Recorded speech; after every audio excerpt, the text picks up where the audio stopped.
Hello, everyone. Welcome back. Now, today is going to be a very interesting experience for me.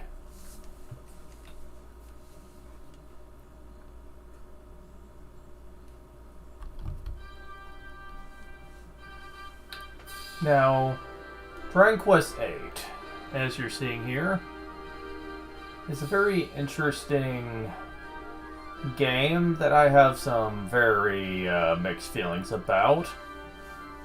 And I don't know how much the 3DS version might change those feelings.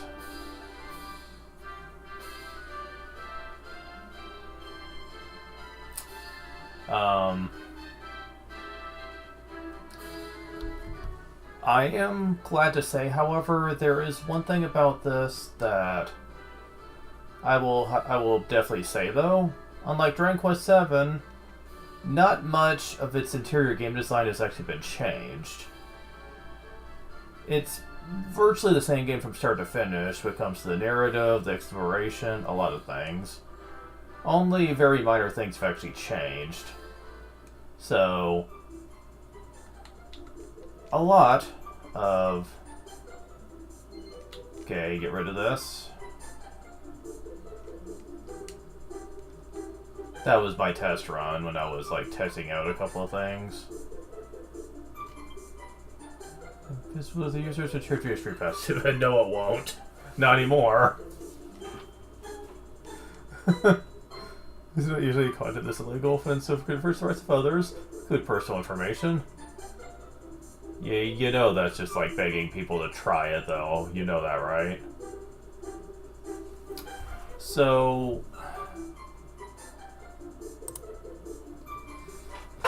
Does this guy have an official name or not? Is it something stupid like 8? Yeah, basically, that's the closest we ever got. I get so tired of this. Like, come on, could you come up with something a little more creative than just 8? That's not something anyone would want to be called, you know? I mean, at least in Dragon Quest VII, sometimes he goes by the name of Oster, you know? At least that sounds like a name. Or Aris or Oster. But yeah.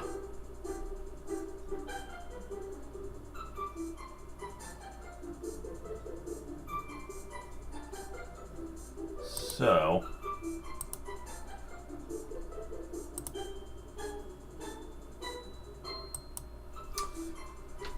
So, yeah, it's really just gonna be up to me, I suppose.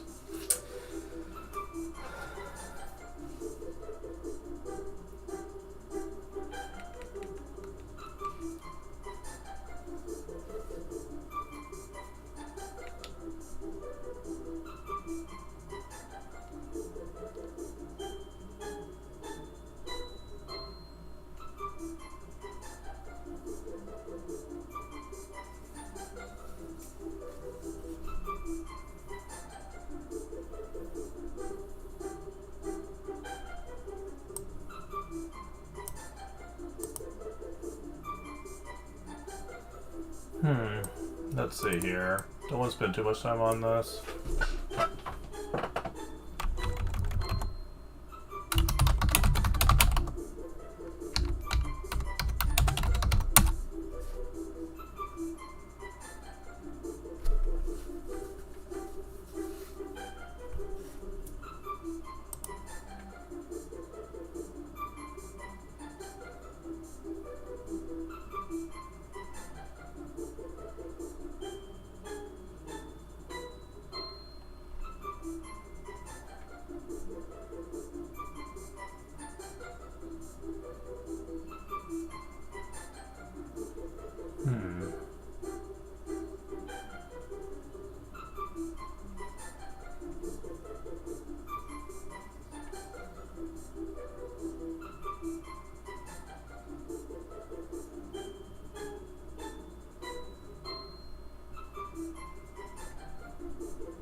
I'm gonna go with this. It's a name I haven't used before. And as we're gonna get to later on, it's actually very fitting. Okay, so we're gonna go with this.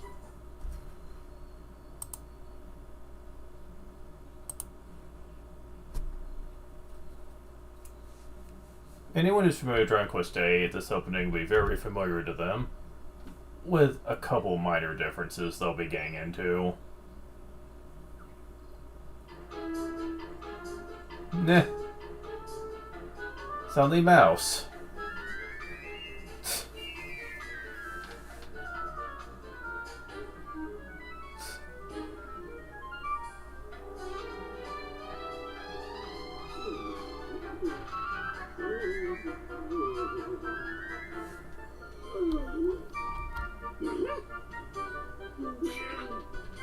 Hey. That scared the cute little mouse.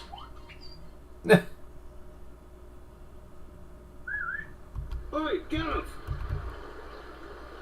Yeah, this game actually has voice acting, much like Dragon Quest III, so I'm gonna try to make sure it's loud enough where you guys can hear it. Unlike Dragon Quest III, though, it's a lot more obvious when it's gonna be showing up, so at least there's that. It's gonna get dark if we hang about here much longer. Let's head into town. There's better places than this to spend an evening. What's wrong with this place? Looks like it'd make for a nice little campsite. Shake a leg, Guff. Yeah, despite him having a name, this guy here called Yangus is gonna be calling him Gov a lot. May as well get used to that.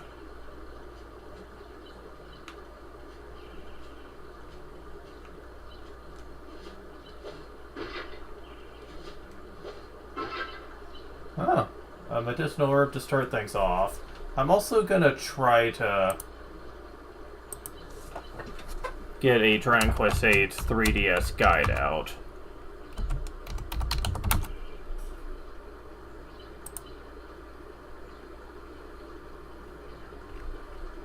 Well, that was quick. Apparently a lot of people use this. Okay, so...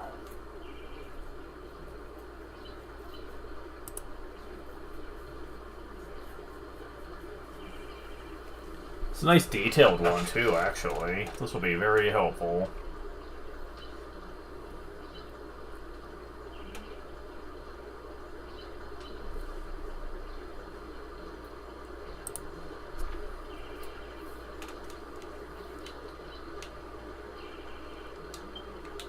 Now, right away we can access the menu, and the moment you want to do is invert both control pad when it comes to...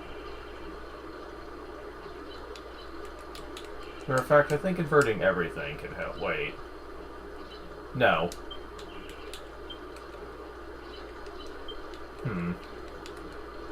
Oh, it didn't change anything, that's why. You have to press the A button.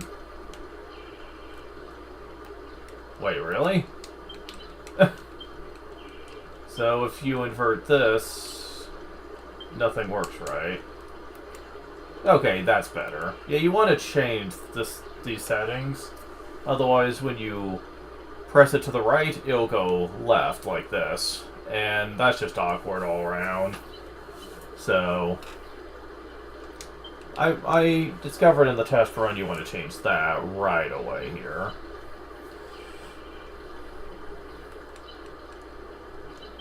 Let's see. Also, you definitely want to lower this. If you're asking me why, then you obviously haven't played many RPGs with voice acting, then. There. So, once you do that, then you need to immediately put the medical herb in Armin's inventory.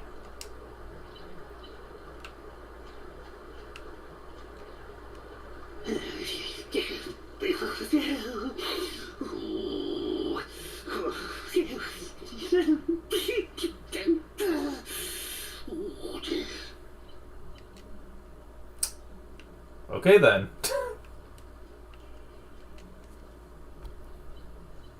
I've probably said it before, but it beats me how you ended up working for an old codger like him.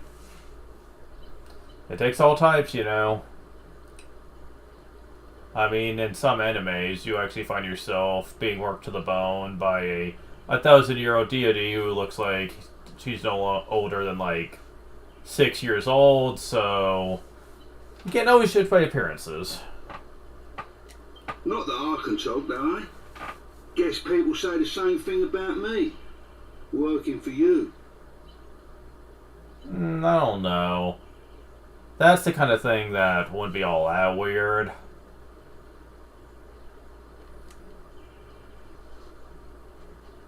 Who's codger?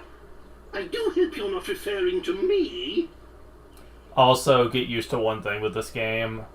Many main characters are going to have their own fancy type of accent. Yeah, for being the first game that actually had voice acting, they definitely wanted to make it stand out, so they hired people with a large degree of fancy accents. They can range from Scottish to British to Australian to even Scandinavian, I think? A character we'll see later on. Yeah, there's a lot of different types out here. Very interesting. It definitely makes the characters stand out and makes them feel distinct. So, it definitely paid off. What would you know? A lowlife like you wouldn't recognize nobility if it came up and bit you on the ah!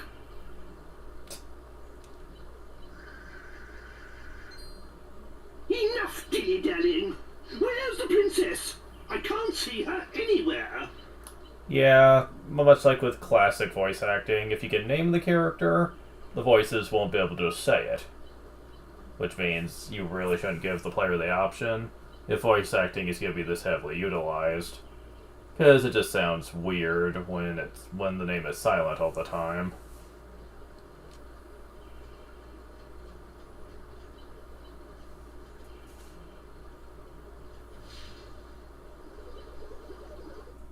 Ah! Oh, here comes trouble, Guff. You guys have been on the road for a while at this point, as we'll find out later. Are 3 slimes really that shocking to you?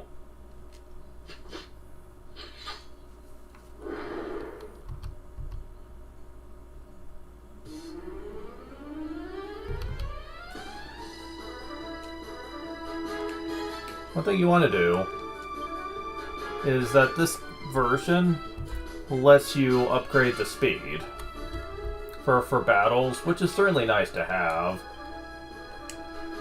Also, the interface is a lot different. There used to be face portraits that would show up amongst your health and MP values. That was taken out to give the game more of a classic Dragon Quest feel for the 3DS version. A part of me kind of misses the way it used to be, but at least they still show up when you actually select stuff for each individual character, but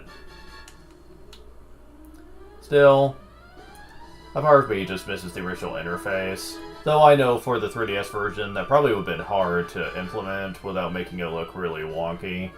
So I understand why it's different. Anyways, we have a couple of slimes here. 3 of them, they're not hard. They're not meant to be. It's a tutorial battle to get you used to the game.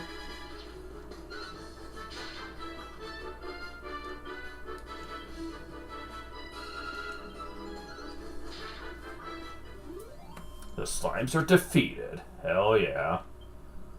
To experience at 6 gold. Oh, got another medicinal herb.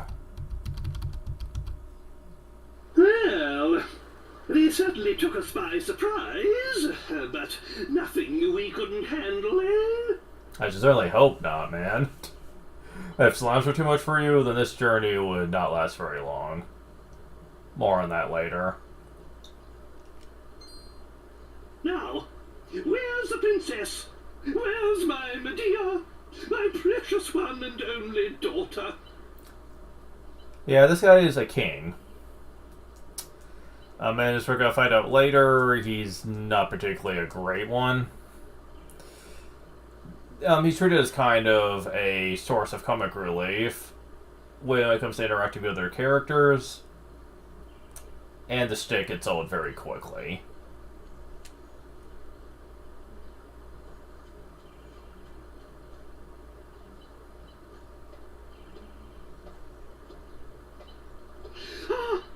There you are! Thank goodness you're safe, my dear. A troll king with a horse princess, with a horse princess daughter. Yeah, that about sums up the series, all right.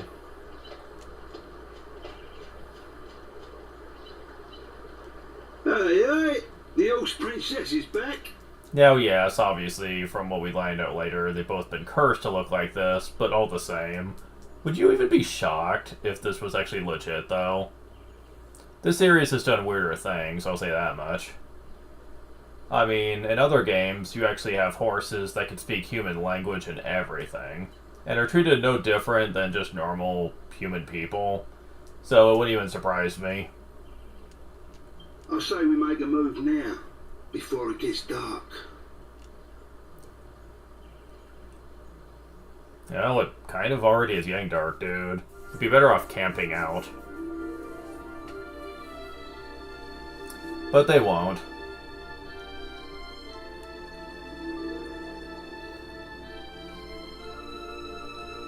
Now, people have criticized this game for a couple of things. One, the beginning is very slow going. The first couple of hours is just to get you used to, hey, don't walk backwards, dude. That's just asking for you to fall on your ass. But yeah, the beginning is kind of slow for the first couple of hours because it's meant to be a tutorial section to get you used to the game before they step things up a notch. I don't think it's that bad though.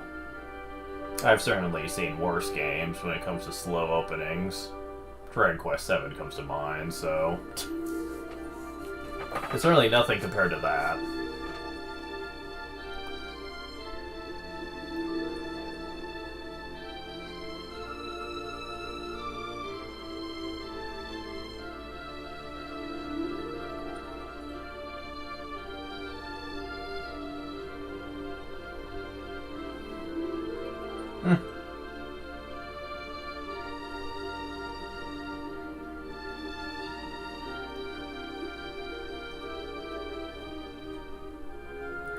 Oh, I've been there.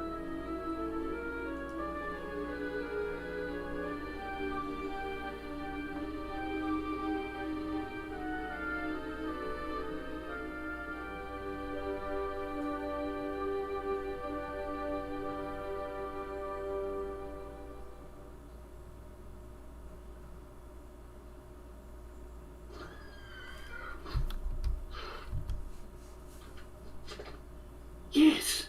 Yes! Here we are. If my memory serves me correctly, this is the place. Wait, you're going by memory? You guys didn't, like, plan this journey out?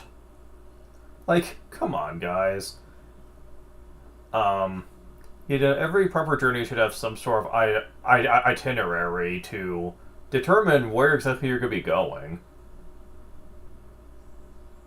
But then again, from what we find out later, there wasn't exactly a lot of places they could think to go anyway. Yeah, not really. This is the town where Master Rhinus lives. Okay. Hold your horses, Grandad. I thought it was Dalmagus we was after. Yeah, Yangus is kind of a nickname for a lot of different characters. That's a thing you'll just get used to. I am not your Grandad. And of course Dalmagus is our man. He's the one who turned Medea and I into such laughing stocks. But that dastardly magician can't hide from us forever. We must track him down and lift this confounded curse. Oh, just look at my poor Medea. And we'd only just settled on her engagement to the Prince of Argonia. Oh, that despicable Dulmagus. I'll get more to this later, but from what we find out later, being cursed is honestly the better outcome. Just saying. That's why it's imperative we locate Rylus. Will you go and find him?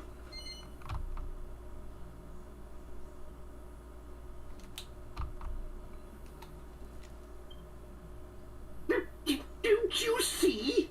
Rylus is the very man who taught Dulmagus his meddlesome magic. Then why do you want us to see him? Considering he's the one who taught him everything he knows, you'd think that'd be the worst thing you could do.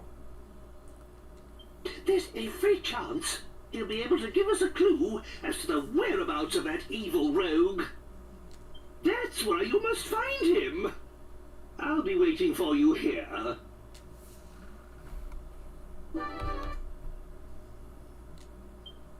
That's the spirit. I knew I could rely on you. I'll be waiting here.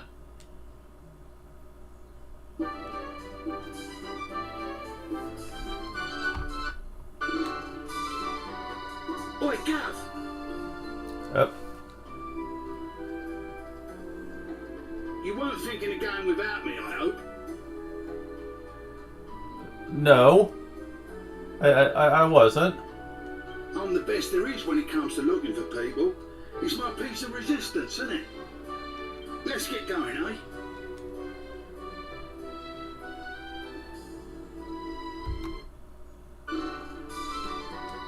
Crikey, I don't know what the old codge is on about sometimes.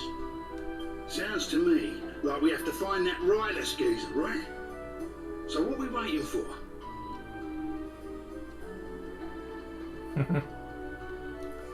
Alright. So onwards to the town proper.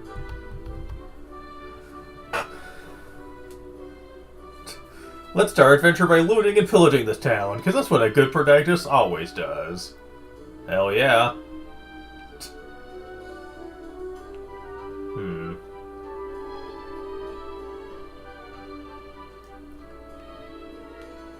No, this game has a mini-map on the other screen, that's not the main screen, that basically gives you nice little info on where to look for stuff.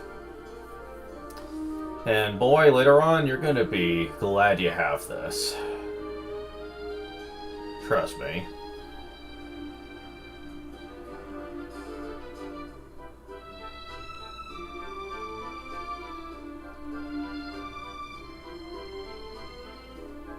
Oh, let's see here.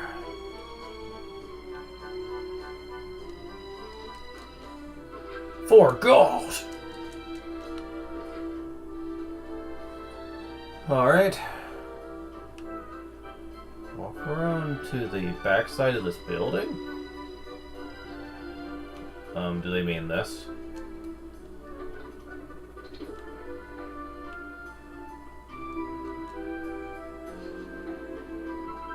$3 gold. Now, if you press the start button in this game, you have a camera system.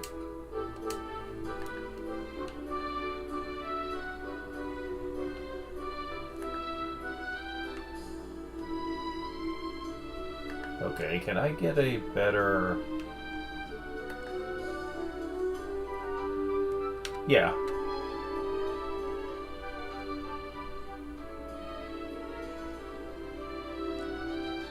Oops. There we go. You want to take a picture of this. This will tie into a side quest later, but just keep it in mind.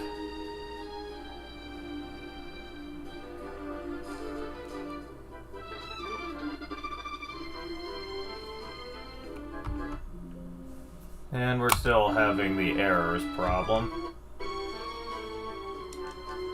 The 3DS emulator is just gonna have this problem with every game, unfortunately. Thankfully, I don't think I'm gonna need to worry about it as often on the Dragon Quest VIII game, like I did with Dragon Quest VII. because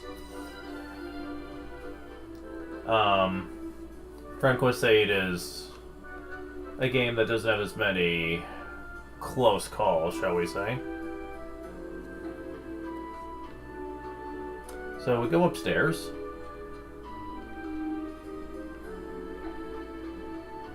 We go to the back room. Chimera Wing.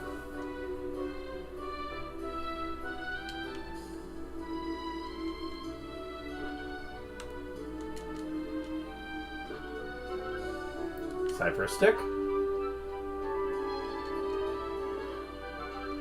Set of plain clothes.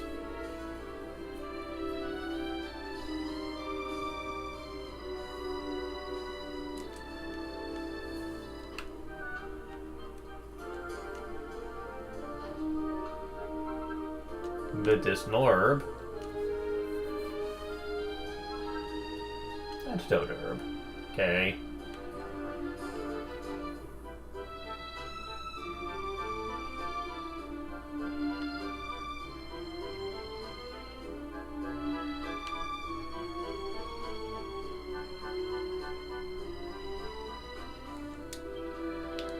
Huh.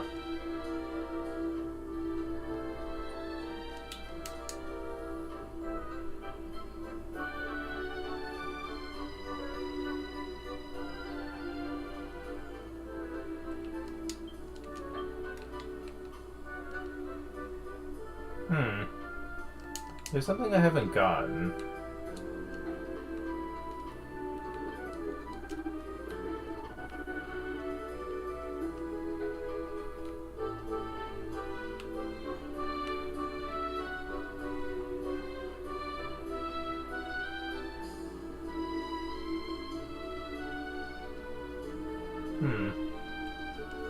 I'm beginning to wonder if that was a typo, because I got everything else except for this, so I'm guessing...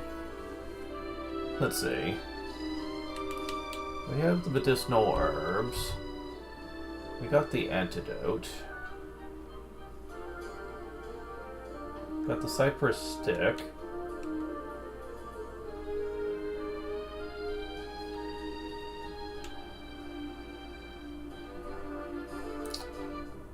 Okay. What was the other thing?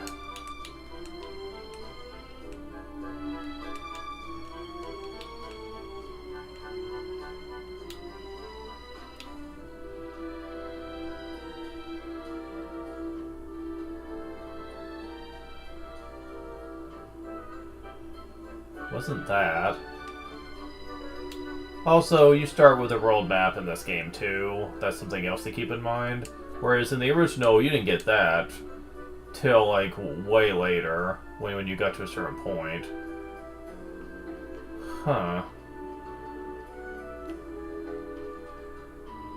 You can also do this. General code King of Adventure. And your first exciting journey into this wonderful world of ours, step before you off as explorers. Travelers always keep an eye out for treasure chests in unexpected places. You left them there? Who cares? Finders keepers that want to go to adventuring. This divine gifts from the great goddess placed there just for you. Find plenty of interesting little treasure chests, so keep your senses sharp and your eyes peeled.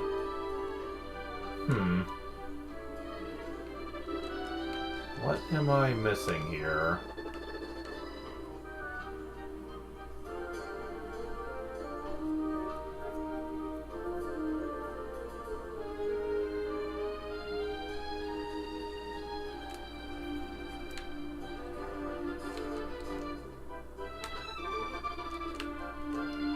Oh, I guess I didn't do this one. I could have sworn I did. Well, we got holy water. Which is nowhere near as useful in this version of the game as it was in the original, believe me. Oh, we want to speak to the couple here. Then we wonder, February told us in. Make travelers are comfortable, explain a few things. So Trevor would know it already, of course. Set out, might be useful. I'd like to hear it. The input is really useful. She'll write at things, like chat to people and pick up or examine objects. Examine everything, this would just be using that one button. Wardrobe, section of the wall, treasure chest, the bookshelves, everything. Take anything you like. It's all there for the customers. One down the L&R buttons together, brief list, you look at things through your own eyes. Press the AB XY button to switch back again. It's really useful when you want to examine things very close to you. If you look down to the ground or high up into the sky. It's better they can tell you, I think. Where to learn? You work out for yourself along the way. The really useful button I told you about at the beginning. Enjoy your travels. Now, it's not really clear. You can move left and right with the L&R buttons, but if you hold them down for a moment, you can look up and down. Remember that. It's just because we heard such fine things about this Kotorasha fellow that we came all the way here? It's utter rubbish. Kotorasha? More like Boulder Dasher. He's a useless layabout. If it's true that he was once great, it must have been a great many years ago. He wouldn't be so spiteful. Said I'll never see it again. My precious ring. And then do you know what he said? Said if I did find it again, it wouldn't go over my fat finger. I've never been so insulted all my life. Oh, that's kind of messed up.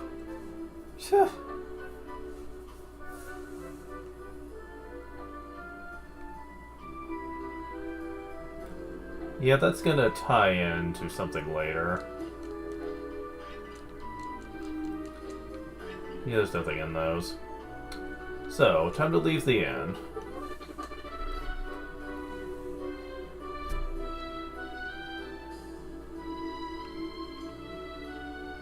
Let's see. Enter the adjacent house. I'm guessing they mean this one.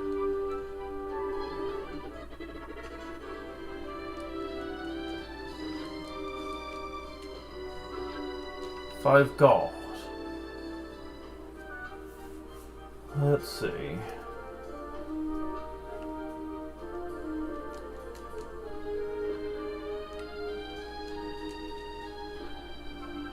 Another antidote.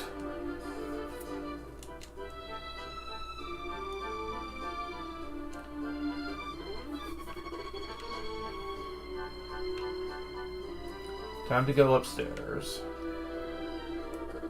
And now...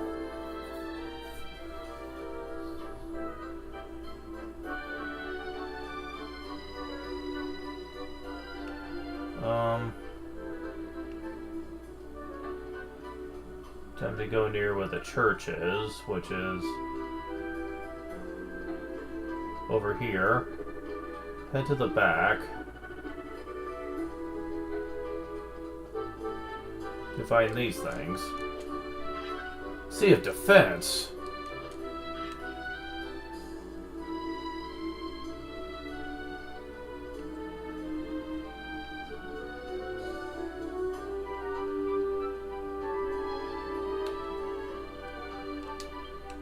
So,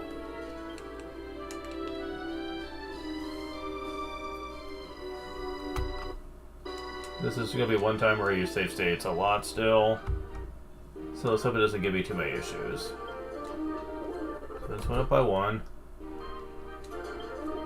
1. 1. 1. Okay, so it's going to be locked, is it? Yeah, so, okay. This might be a bit problematic then.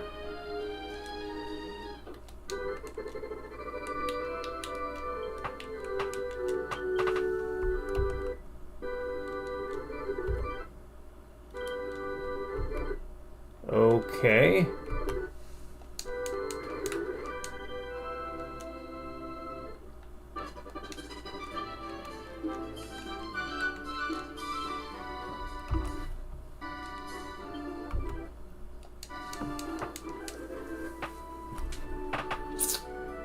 Okay. This might be a problem.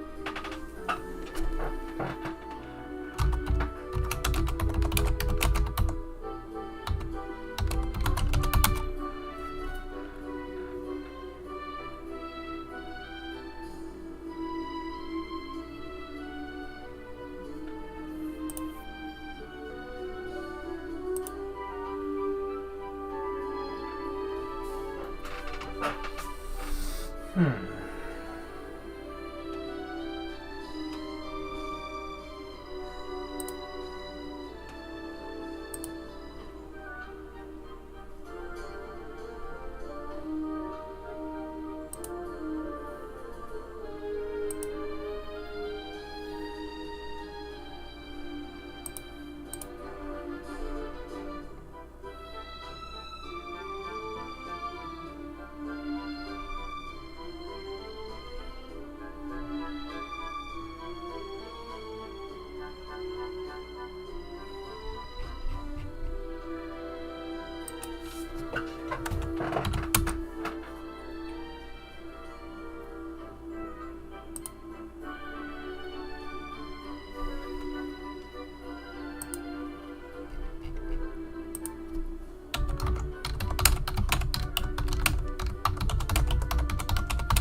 Huh. So they've severely nerfed the Seed of Defense, apparently, because now you can only get 1 or 2. Yeah, there we go. Yeah, that's as good as it's gonna get. That's true for pretty much every Seed of Strength, Agility, and Defense. Seed of Life is 3 to 4, Seed of Magic is 3 to 4, Seed of Wisdom is 1 to 3, and there's another Seed we'll get into later. That's a flat 5, but... Hoy, that's kind of depressing.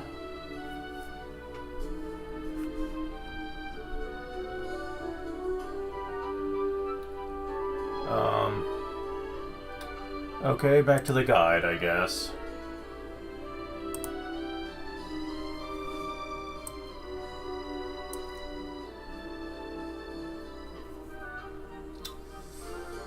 Alright.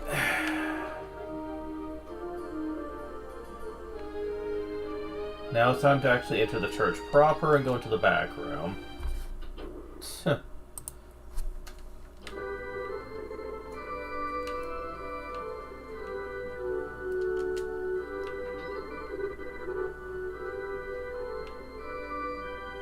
Let's see.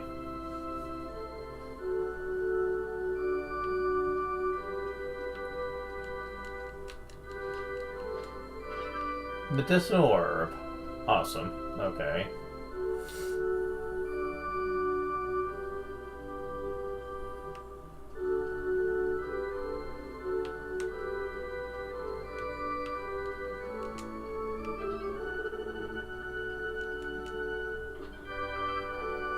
Pot lid.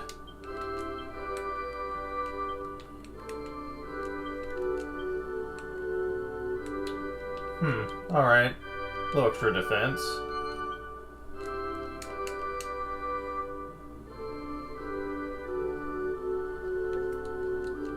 There's a chest in here, but it's locked. We'll get more into that later.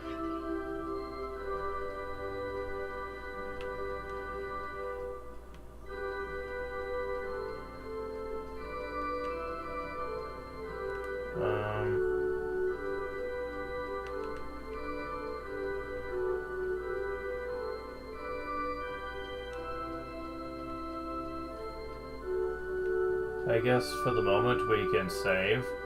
Talk to her. She'd be a great shepherdess. Who else like others? So may we help you?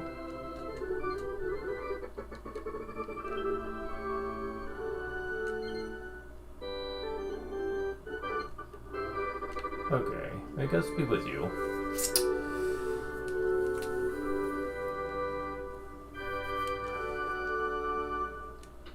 The weapon shop has a couple more lock chests as well. Keep it in mind. So now we need to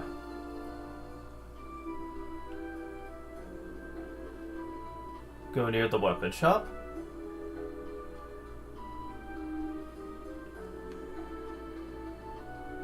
And go over here. Medicinal herb. And 2 gold.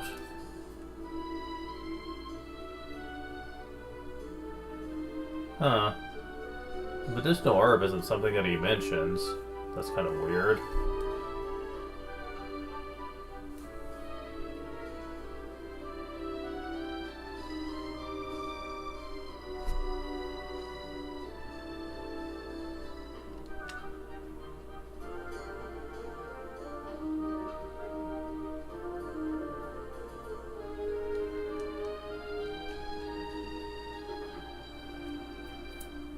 Now when you go inside... Damn it! For a chat, for too busy. Yeah, but the cook windows could be late. Where are you anyway? Well, somebody's just over there. Hmm.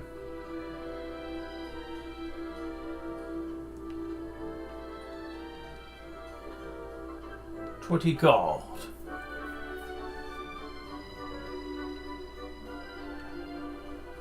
So we're done in here. Alright.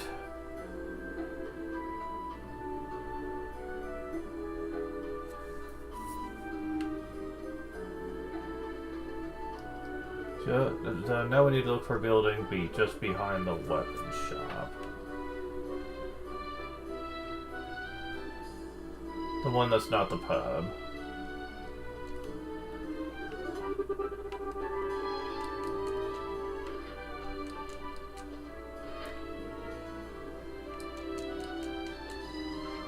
$8 gold.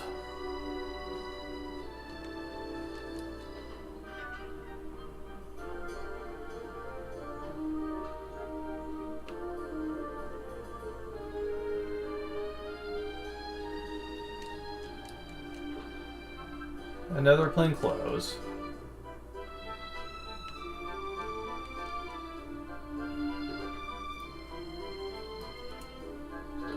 Okay.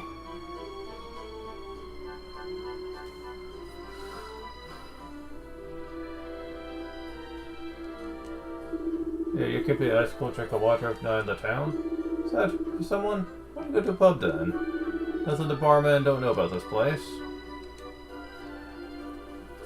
Well, I was trying to go inside the well, because you should always check the well. And you get leather shield. Okay.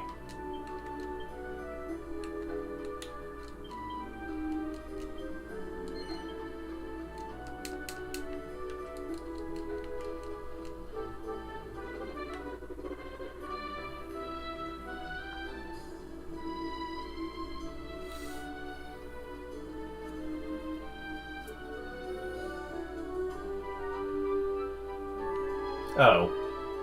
We weren't done over here.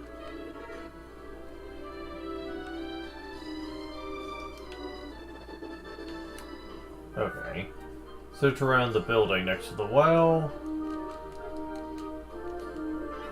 Medicinal herb.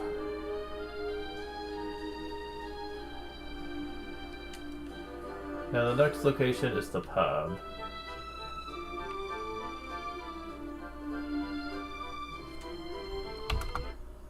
Okay, so...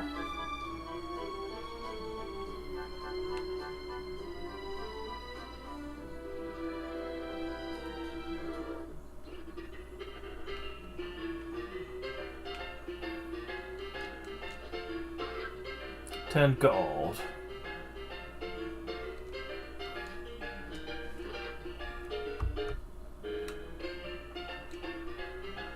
Dear man, if I catch Miss Ludby on the bar, I go around his main entrance, then we can talk. Fine.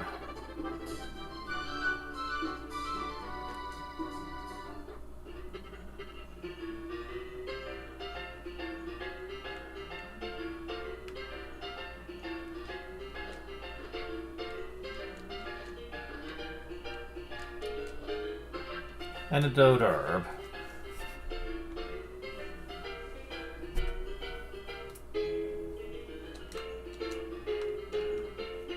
Ooh, I love seeing the faces. Friend, here are you? So get your get a pet of yours. So adorable. What's its name? The Munchie? New name for Kilo Fellow. Well, Munchie, enjoy your stay. Most women would be afraid of mice. Just what up to work, really. It's the spot. Hold me then. Looking for someone? Get out of here. Boring me with that rubbish. Bub, supposed to relax. You do tints.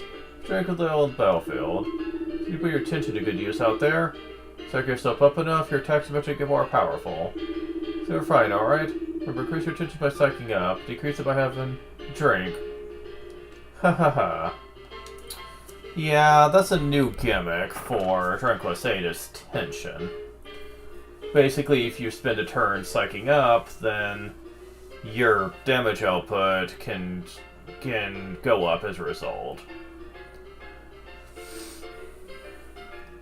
Unlike some other abilities, which work very similarly, you can stack them for every turn you use it, to a certain point. I'll get more into specifics later on. I got the fire red tail the other day. I think it was arson. Oops, it's a bit of a hot topic. We're not talking about it anymore.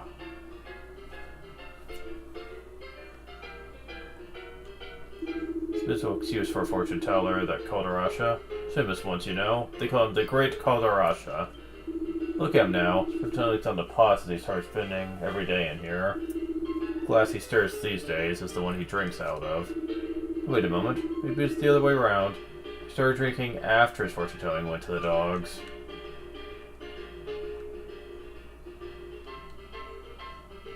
Hello, looking for someone? It's Rylus? So, you haven't heard. Rylus died in the fire the other day. Don't blame it! Actually, just between you and me, I think it was Moda. Oops, I should have said that. Forget I mentioned it.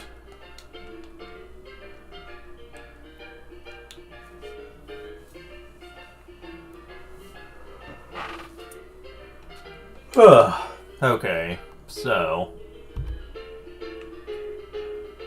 now we go over here to get this scene. Haven't you had enough, Mr. Calderasha, sir?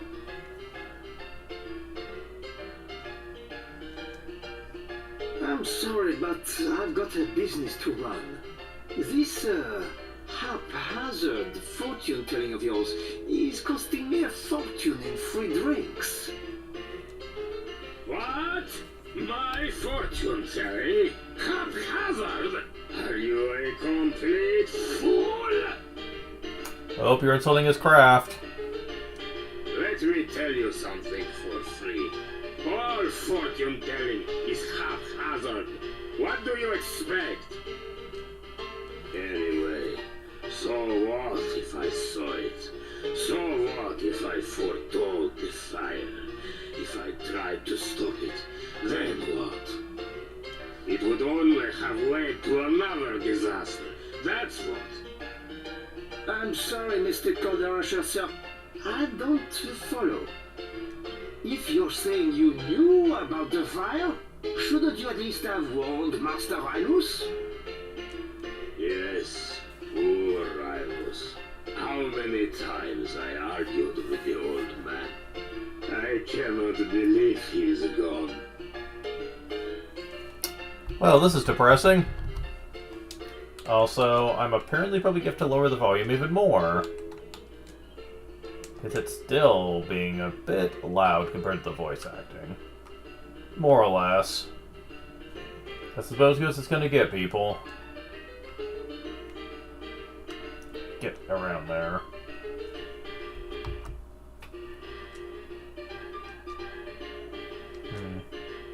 Apartment size.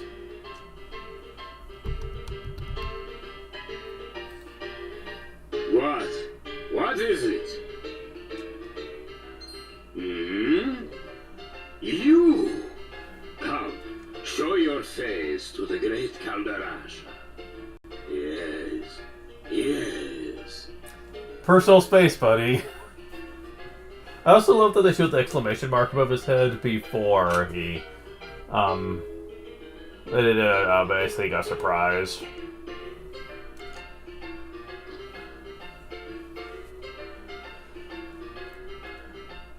Quick! Quick! Everyone come quick! There's a monster in town! And things just go from bad to shit. What? Just come and see! The whole town's gone crazy! Yeah, just a moment. Looks like we're gonna have to deal with this. Also, we do have party talk. It's called consult now. Doesn't sound good. The monster they had here was... Let's go see for ourselves. Oh boy. So Lois, get a bunch of good piece. We talked about before, do you remember? Oh yes. Just get to the yes bit. A little noise for lost interest. Understand, do you? This is how we do business. Feel the courage is strong in you when you hear me say the words? Yes. Not really. So what to tell your fortune, no?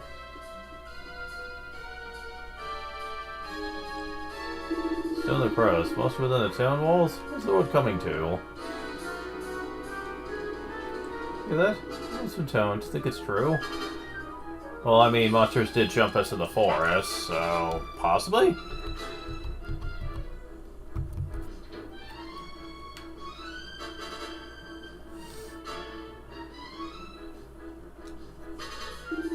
You know the courtyard? I'm down there. It's monster this down, you know?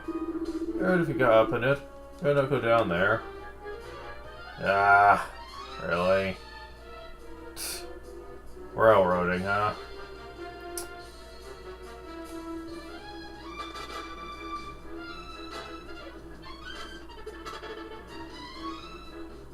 Let's do another courtyard.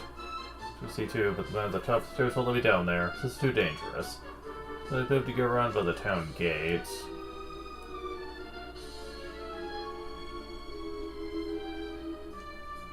So what's about?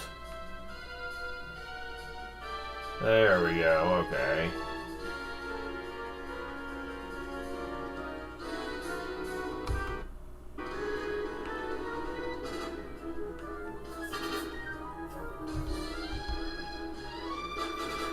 What the? This ain't good, Gov. Come on. Yeah, I know. I'm coming. Look lively.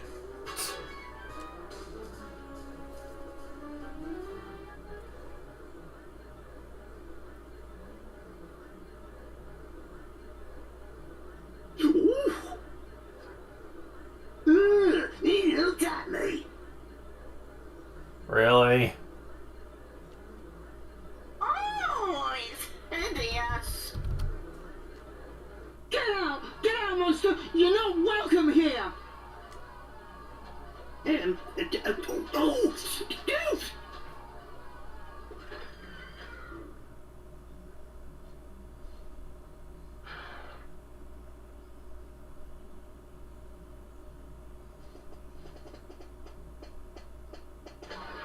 out! Suddenly the X-Men, apparently. We judge everything that's different from us. Wow.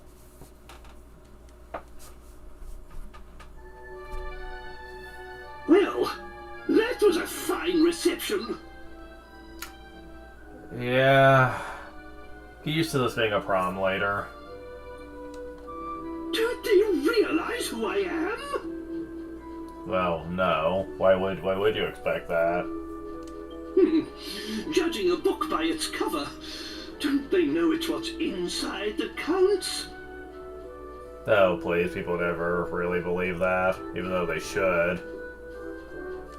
Yeah, you can say that again. So then, did you manage to find Master Rhinus? It doesn't matter which one you pick, so... What? He's dead? Oh, no, no, no!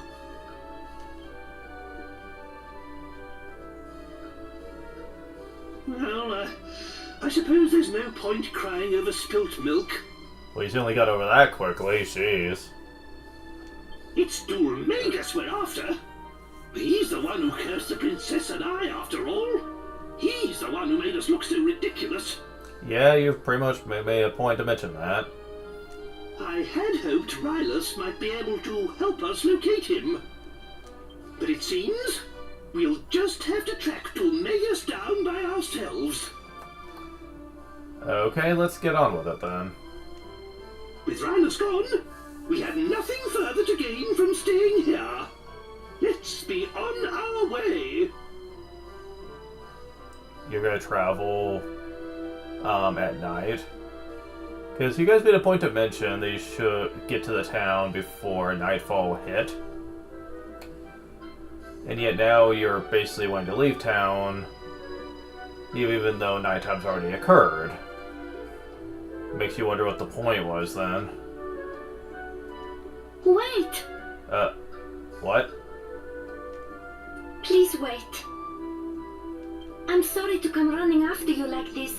It's just that I wanted to ask you a favor. I love her accent. I'm not 100% sure what it is, but it just sounds so appropriate for the character.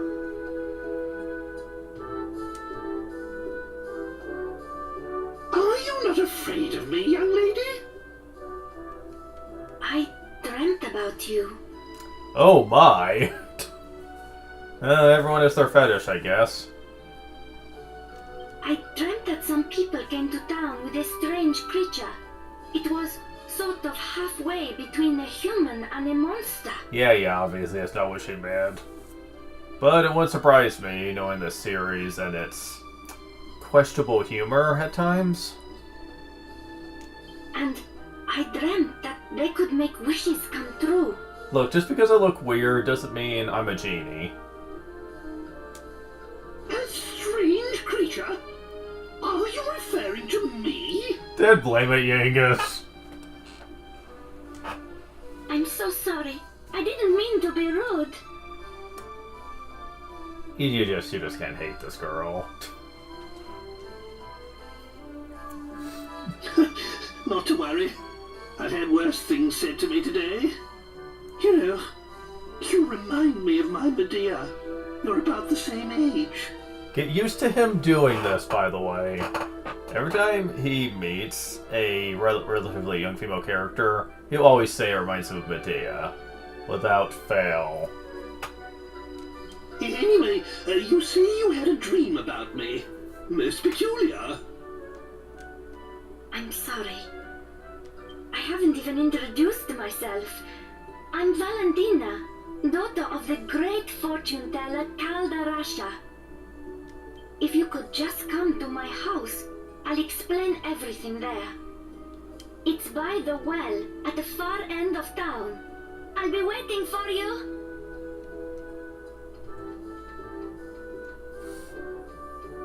What was she rabbiting on about?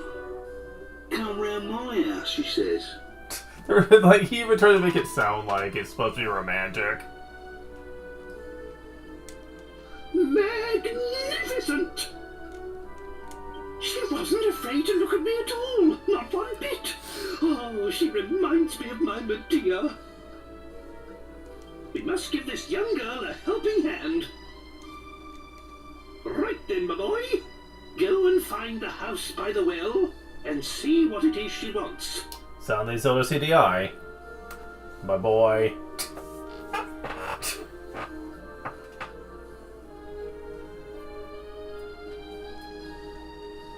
It's even more of a reference when you consider it's a king saying it. Me? I'll wait here with the princess. We don't want to cause any more of a stir.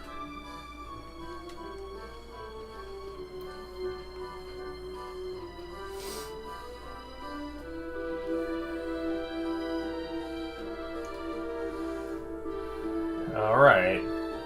So, anything else?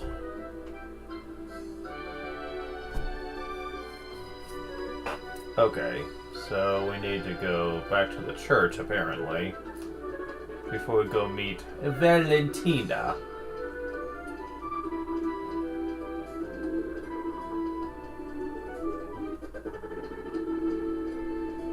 Okay, so... Okay, yeah, enter the church.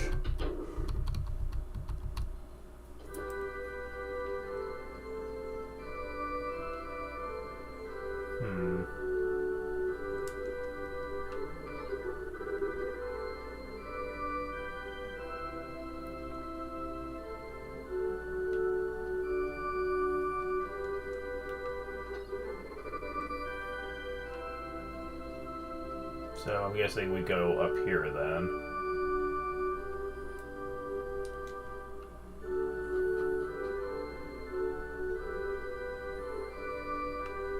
Oh.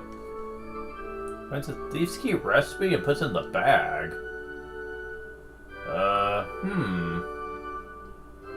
Thief's key recipe, you say?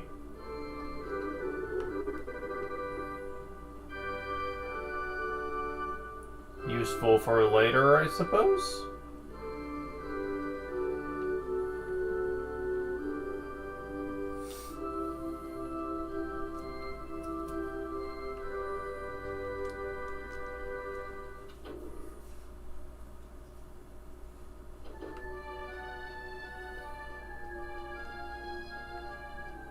Go near the well and enter the house. And it's no longer locked. This is the great Kaldarasha's house. And she fell asleep. We've been away for like, what, a minute? She's already asleep. What the hell?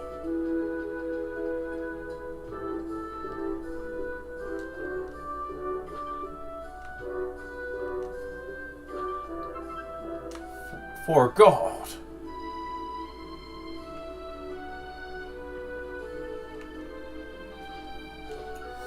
Seven gold.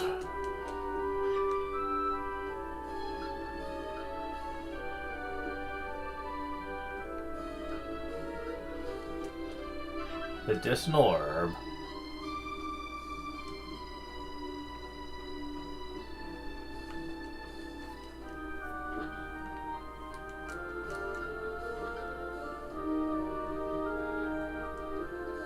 That's all the items. So now it's time to just progress the plot.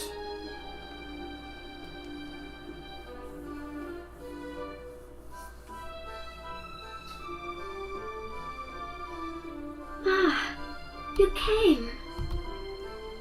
I'm so sorry. I must have drifted off. How rude of me. I wanted to ask you a favor about this crystal ball. Okay. Sorry, I'm getting ahead of myself. Perhaps I should start from the beginning?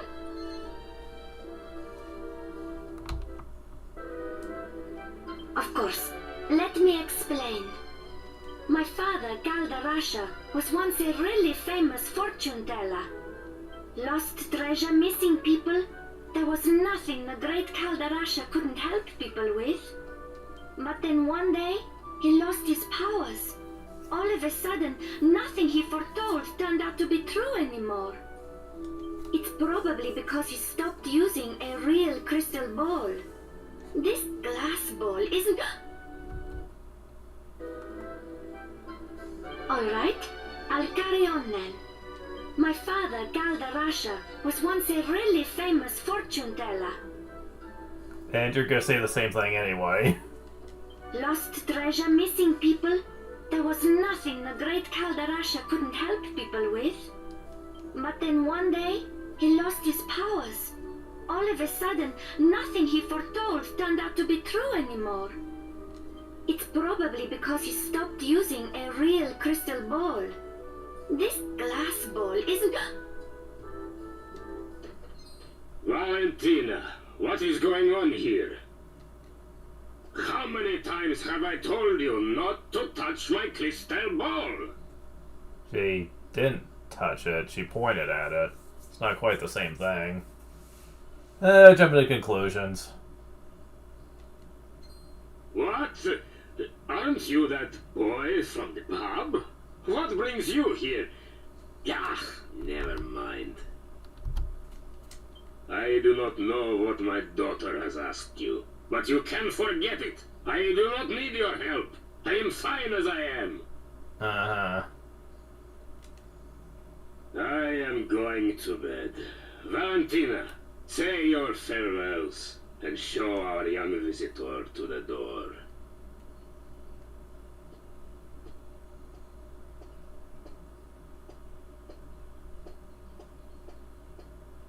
I'm sorry about my father. But whatever he says, he's the one who's really suffering since he lost his powers. That's why I wanted to ask you this favor.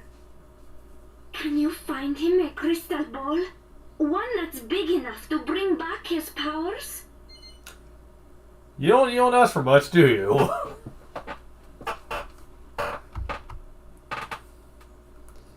That sounds like it's gonna be kind of impossible. Of course you won't. What was I thinking? I'm just a stranger to you after all. I'm so sorry. I suppose my dream was just that. A dream, and nothing more. That's so sad, though.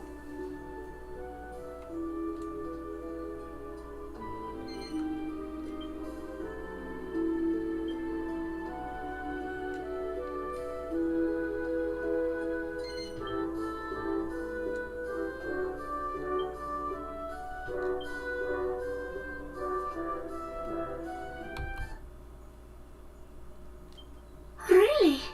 You will? This is exactly how it all happened in my dream. Okay, that's just adorable, the thing with the eyes.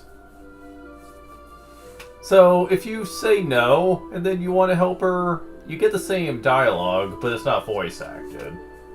Like, why? So far, everything's come true. I also dreamt that there's a crystal ball hidden deep inside the cave, under the big waterfall to the south of town. Okay, at this point, I think this is less dreams, and more her being prophetic. I suppose only the daughter of the great Kaldarasha could know a thing like that. Ha ha ha ha. Sure, why not? It becomes especially silly with what we find out about her later, but... eh.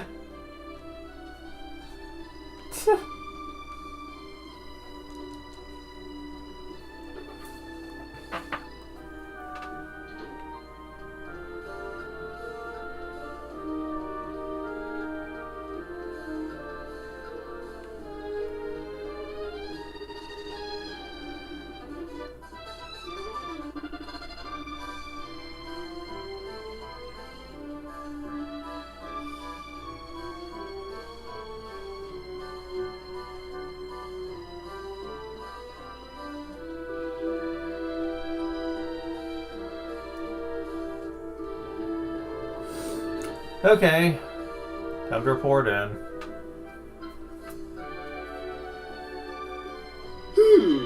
I see. Magnificent! Such devotion to her father. I'm impressed. Just how a daughter should be. There's some negative connotations to what he just said there. And if this Kaldarasha gets his powers back, there's nothing he can't find, am I right? That's the gist of it. Then we'll kill two birds with one stone. If everything goes according to plan, we'll find out where that hateful Dolmagus is. But time's getting on. Medea and I will stay outside. That's the last time we set foot in a barbaric town like this. Yeah, I can't blame you. But you should spend the night at the inn and rest well, so that you're ready to take on the world tomorrow. In the morning, we leave for the Waterfall Cave.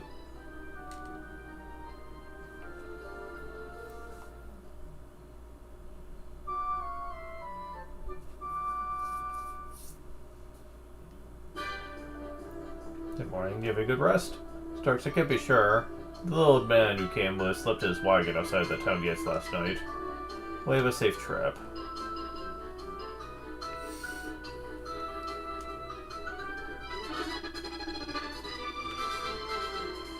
So much to Winter's Hotel. It's only a puny little thing. I felt quite sorry for it. I'm glad someone did.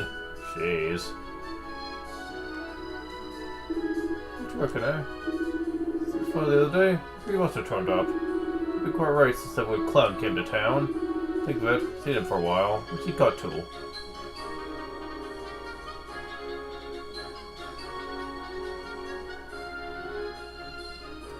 So, we have some money, but unfortunately I don't think it's enough to really buy much.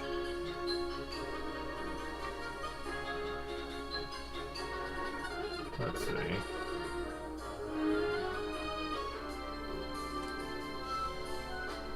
Gem shop. Can I serve you?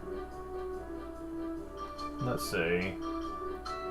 Plain clothes, chimera wing, and antidote, medical herb, yeah. That's probably most we can spend your money on, but I don't think it's gonna matter all that much. Bothering me. Strange been here before. Dressed like a Chester, so maybe he was some kind of traveling entertainer. Something creepy about him. We're worried about him than about that funny looking monster been here before, that's for sure.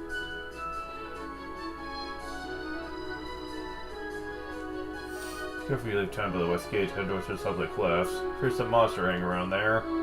That guy thing up the other day? Just be all over the place. Thought I'd had it.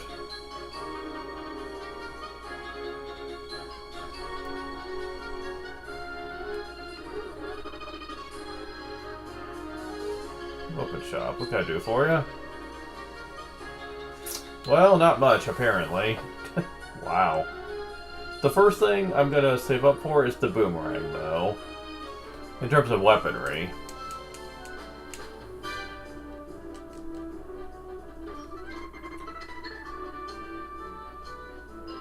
Also, at this point, you want to hard save.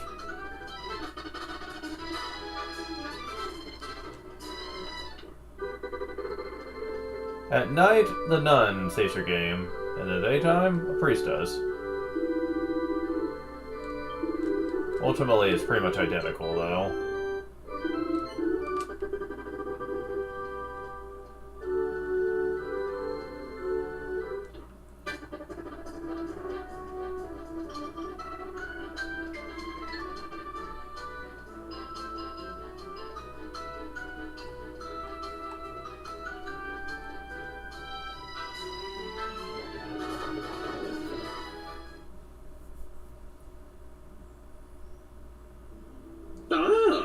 I was starting to think you'd got lost. Right, let's go to the waterfall cave and see if we can find that crystal ball. Medea and I will be right behind you. If you have any trouble, feel free to consult us. Well, I mean, consulting you. I don't think Medea's gonna have much of a conversation. Away we go. Now, one big difference is the lack of random encounters. In this version of the game, monsters will just be on the field, a la games like Chrono Trigger, where you only get into battle if you run into them. Otherwise, you can just ignore them. This is going to make playing through this game feel very different, because random encounters did make up most of the game, unfortunately. The original, so that is not the case anymore.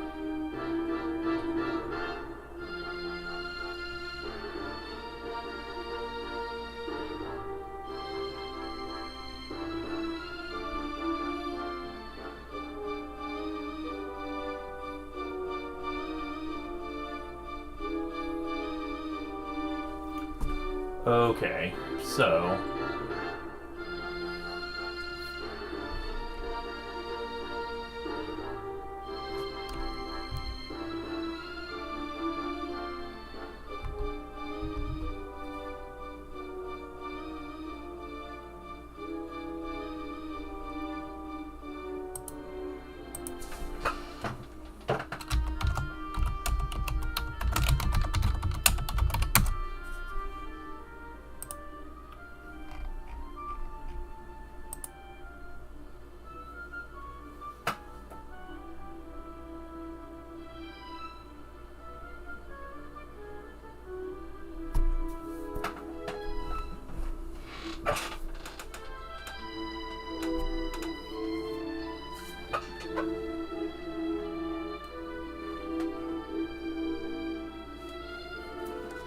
So,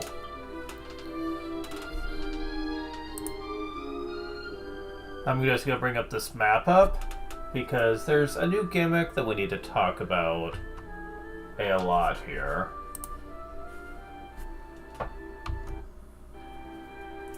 And that's World Map Chess.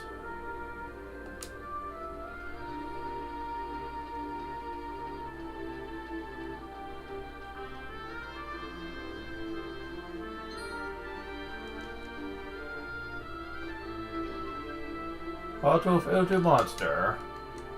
What's that? A subtle scent that a subtle scent that marks master presence from monsters. It does.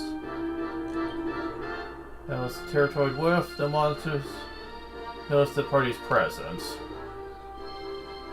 Huh. Interesting.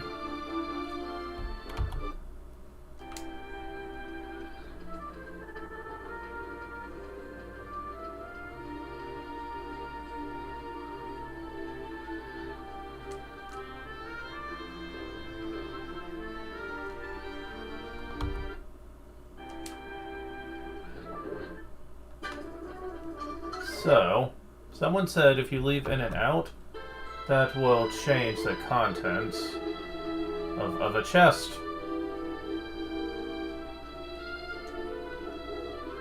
Yes, it does.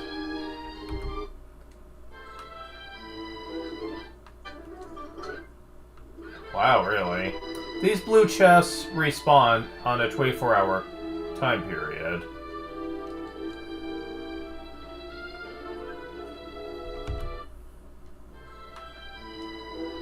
This might take a few attempts. Because there is a lot more rare stuff you can get than just that.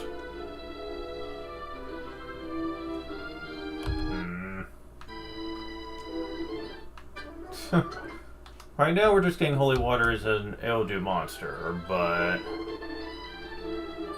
Oh! Random encounter.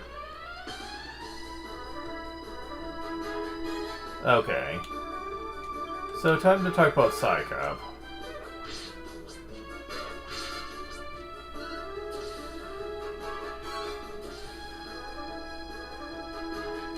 It says 5. Let's try it again.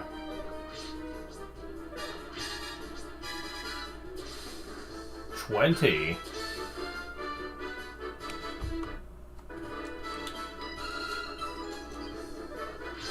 Hey. 50.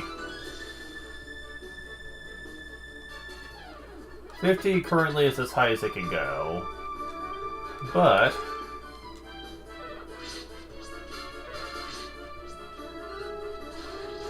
yeah, that's very powerful.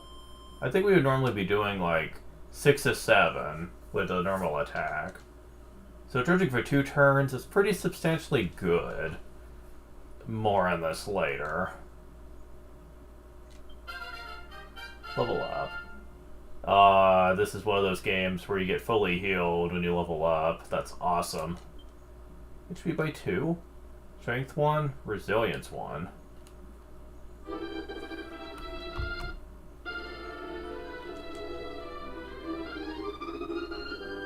100 gold coins.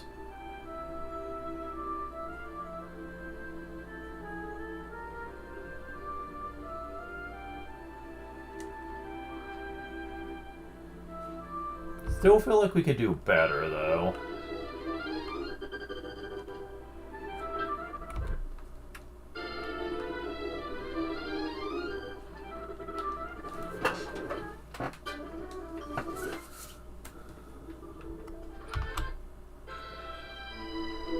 Come on.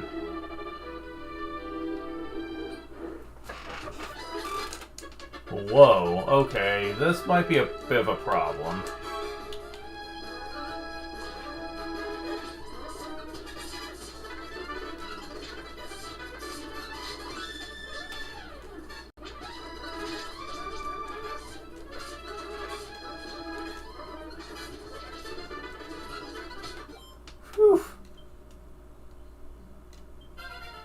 level up. 2 by 3, 6 by 1, and 2 by 1, wisdom by 1. Compared to the original game, you can run into enemy groups that have lots of enemies in them, which is going to make the fights a little harder, but you also get a lot more experience and gold for them, too.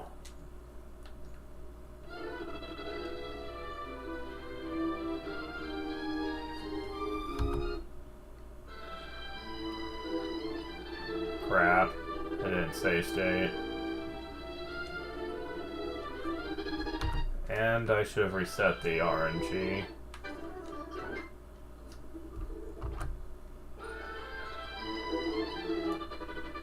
I'm having great luck here. 50 gold. Yeah. Come on, guys.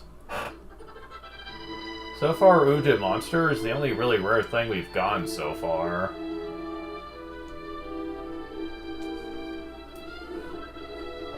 Yeah, you guys really just aren't gonna give me more than that, so...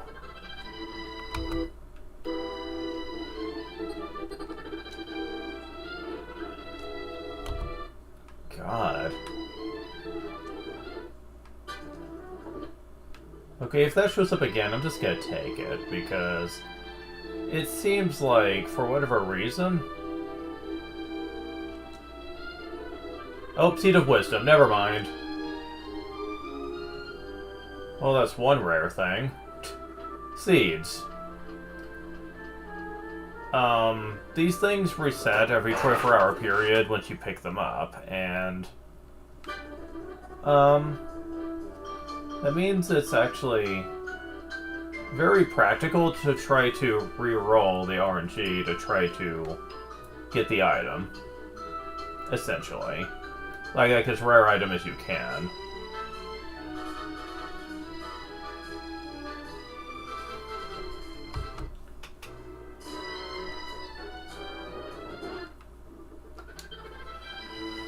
Alright, there is another item. Gonna have to go a little bit further down to get to it, though.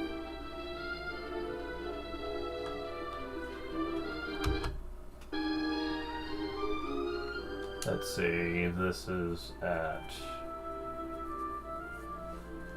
near the other road. So is it on the hill, or...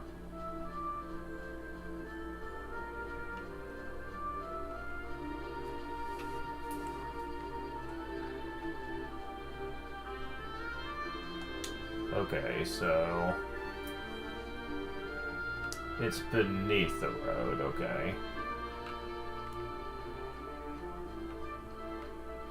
Is that it? Yes, that's it, okay.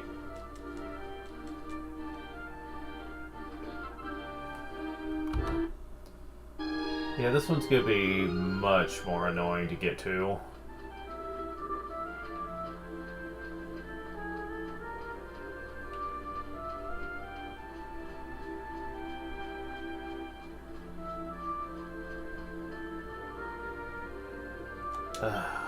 Trying to find the exact spot here.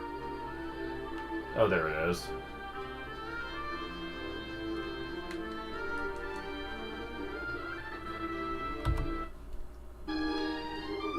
Oh, I never reset the RNG, did I? Did blame it.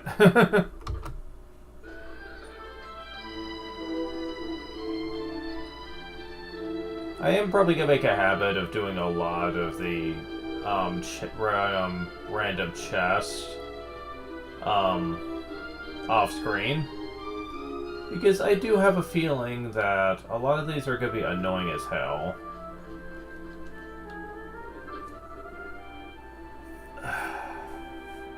I mean, that is a lot of gold for this point, but gold could be farmed.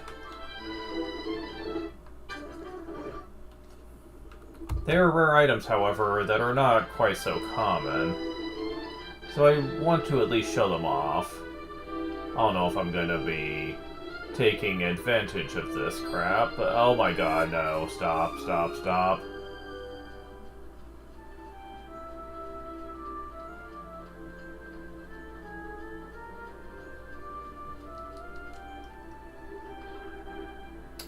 Okay, they didn't take us long. I'll just keep that. There's like another rare item I want to show off, but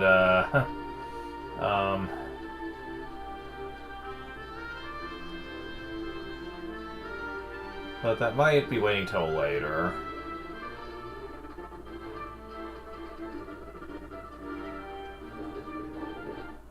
Okay, so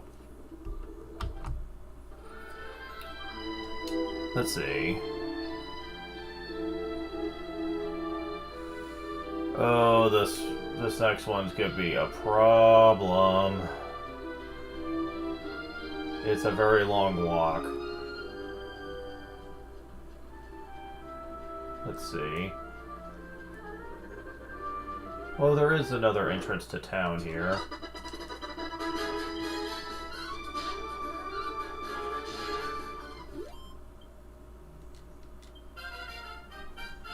Level up. 3 HP?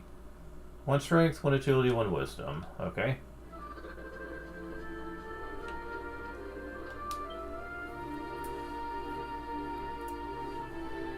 Okay, so there's another entrance to town that's a bit closer to this, so I will be keeping this in mind. Yeah, whatever. Okay. So looking at the map here, my cursor should be showing up on the stream, hopefully.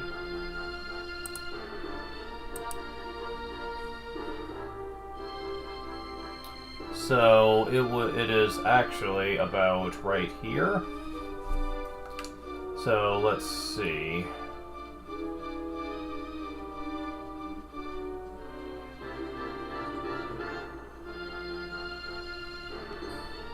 Oh, come on, game, stop. Trying to find stuff.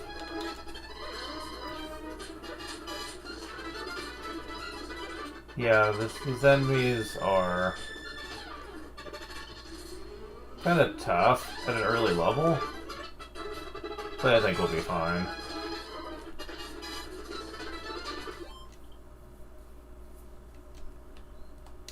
Okay.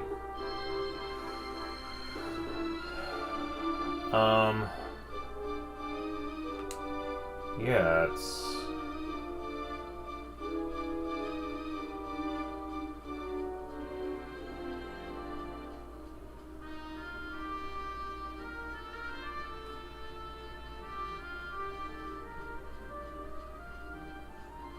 Is it going to be up on the hill?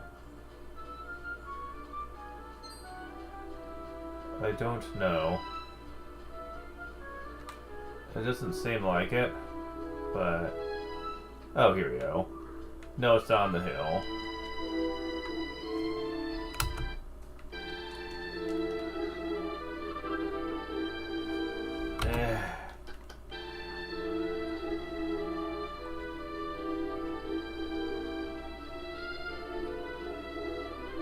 So just follow the road up until you get to right about where it is. Okay, monsters are tougher at night in this game, so I don't want to actually be pushing my luck here. So just a moment.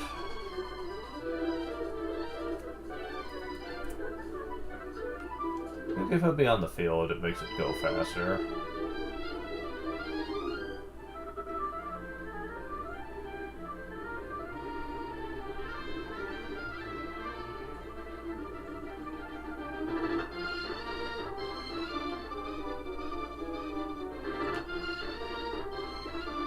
There we go, it's about to be gone. Better run save Dark Cloud 2 all over again.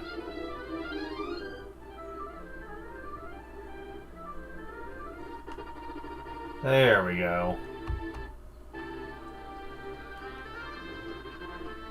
Yeah, we're not a high enough level to where tougher enemies are something I want to have to deal with.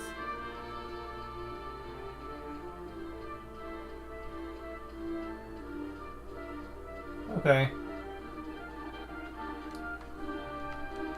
Come on. Get...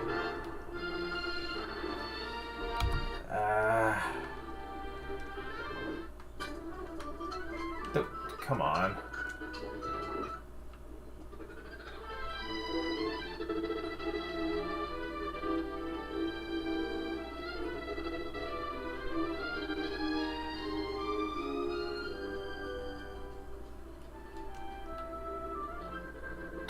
Another Seed of Wisdom. I mean, I'll take it since it is very rare, but still. Where's the other thing? Yeah, because I am very slowly going to be running out of chests for the day, so... At least for this area. So, Let's see, 1, 2, 3...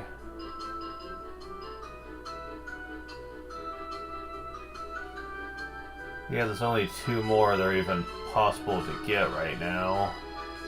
And this one... Oof. Way out of the way.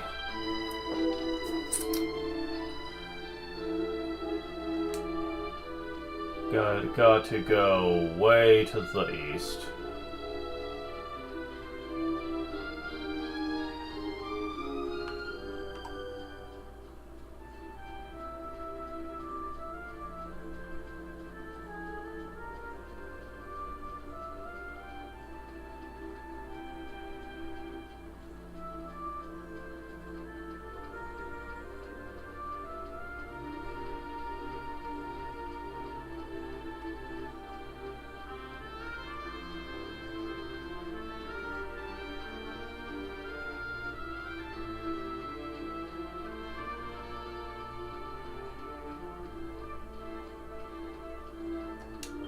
Okay, so how far exactly? All the way there. Wow, really?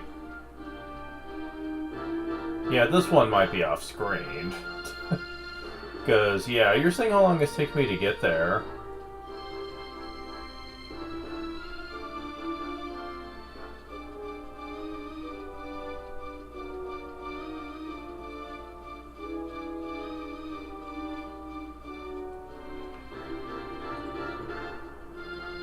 Okay, so we're about in the general vicinity. We just need to go north. Oh god. You see that little marker above that thing? Yeah, that's bad. We do not want to fight that thing. Yeah, I'm keeping this. Fuck it. And we're getting the hell out of Dodge.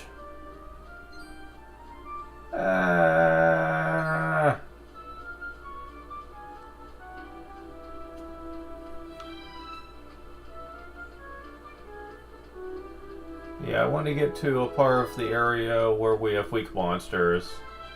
I'm just saying.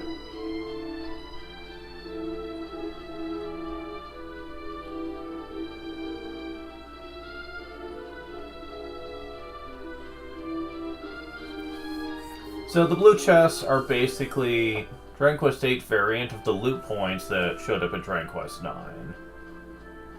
Only, in my opinion, they're far more viable, whereas the ones at 9 basically existed only to give you very low-tier ingredients to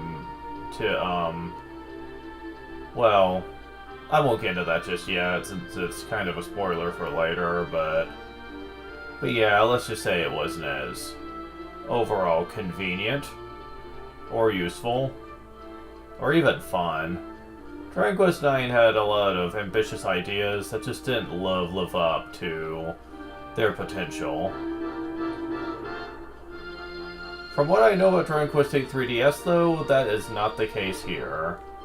They basically took everything Dragon Quest IX tried to do and just made it better. And boy, am I alright with that. Okay, so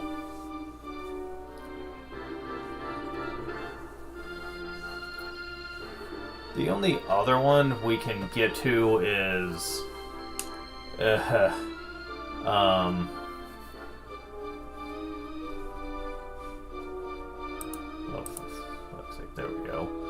The only one we can even get to right now is near our next destination, but we are nowhere near ready for that yet.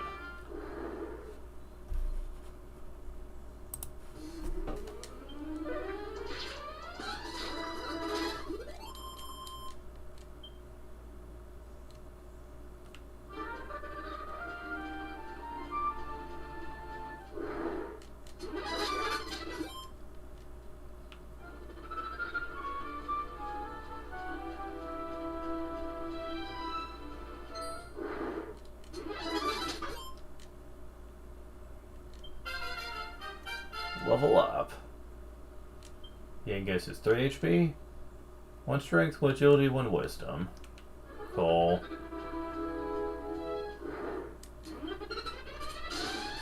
Candy Cat. These are another weak monster like the slime, so you can just kind of decimate.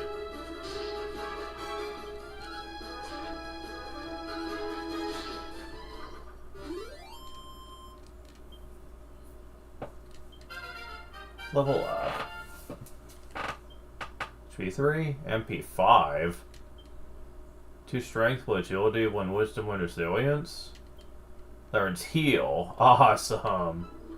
Well, that already increases our survival by a lot right there.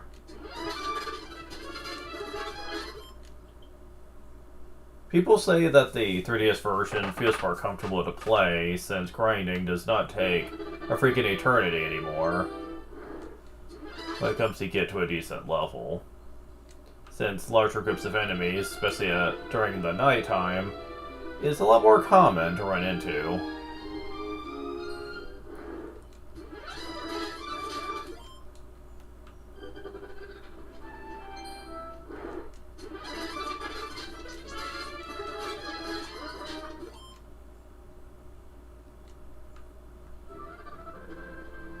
And from what I experienced in the test run, they are indeed correct.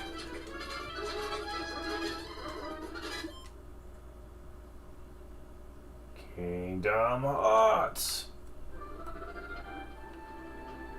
Now you want to fight all the slimes you can run into here.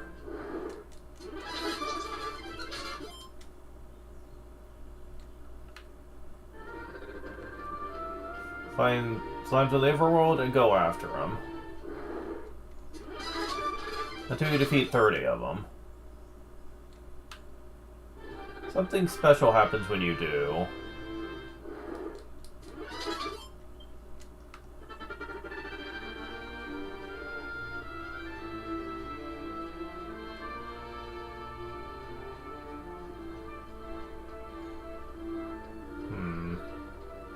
It's nighttime now. So I'll get back to the slimes later date. Hey, buddy.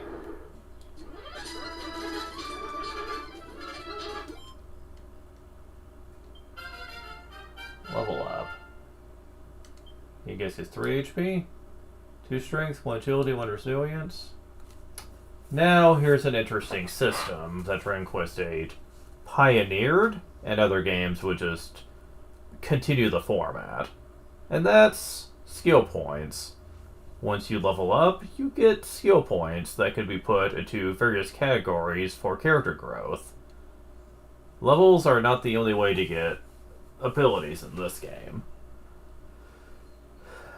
This was their attempt at trying to find a new system that's not class-themed, like the last few games had used, since the gimmick, the class gimmick, was getting a bit stale. You have several categories you can put them into, most of them being weapon-based. Unlike the original, however, they actually will tell you what to look forward to as you put skill points into it, which makes it easier to determine where you can go down. Now, it doesn't tell you everything, it doesn't tell you what the skills do, but it does tell you a lot, though. I'm experienced with this game, so I'll just run it down here. Axes are for just damage output and nothing else. Helm Splitter lowers enemies' defense. Hatchet Man can do critical hits against metal creatures. Parallax can sometimes paralyze enemies, which could be good against boss fights. Axis of Evil hits a group of enemies for high damage. Executioner is like Hatchet Man, but it hits more often. And Typho, if it's small, just sucks. I think it does extra damage against demons or something. No one cares. Axes are just about damage and nothing else, though. Very one note. And is really only there if you want to do a lot of metal hunting. Otherwise, there are other categories that probably have more of a niche that you might like. Clubs are all about the money. Heartbreaker, I actually forget what this does. I think it can charm an enemy, if I recall. Penny Pincher, well, sometimes they use steal money from enemies. Monster Masher, okay, that one I'm not exactly sure. But Mindbreaker, okay, I'm not really familiar with clubs since I never put points into them. I just know they're good for getting money off enemies, and really nothing more than that. But for the most part, most people ignore this, because making money is not that hard later on, and the overall potential for clubs is very low. Now, size, people have mixed feelings about. Rather than being about money, it's about items. You can use Steel Sickle to have a chance of stealing an item from an enemy.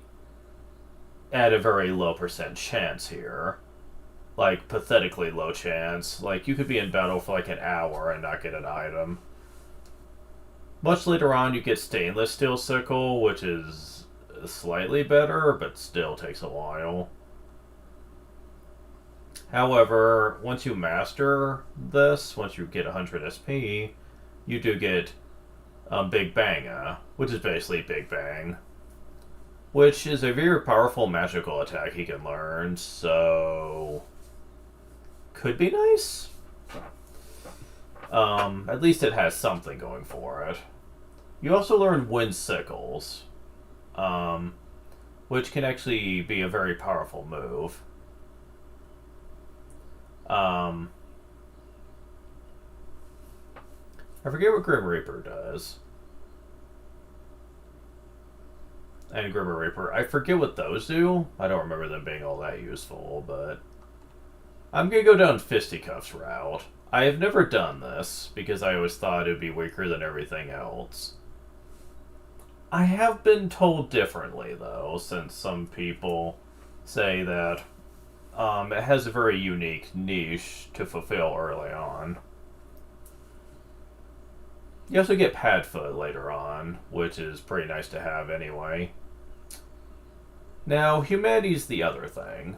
This, every character has their own unique special attribute that they specialize in, that aren't tied to weapons. For Yengus, it's humanity. The skills you get on it are interesting in theory, but I don't think any of them are really worth the points. Because it takes a while to get anything super amazing off of this. I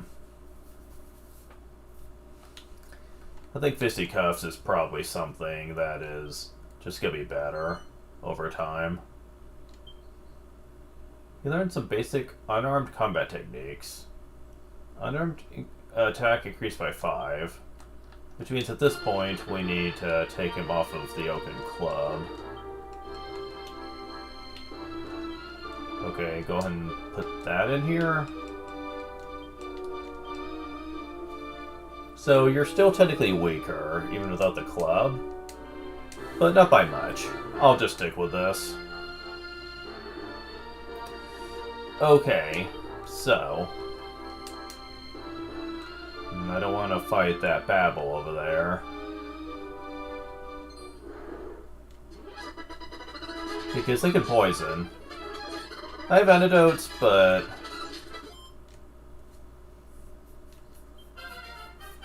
level up.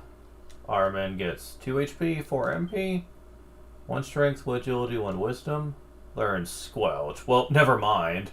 Now we can cure poison. 8 skill points?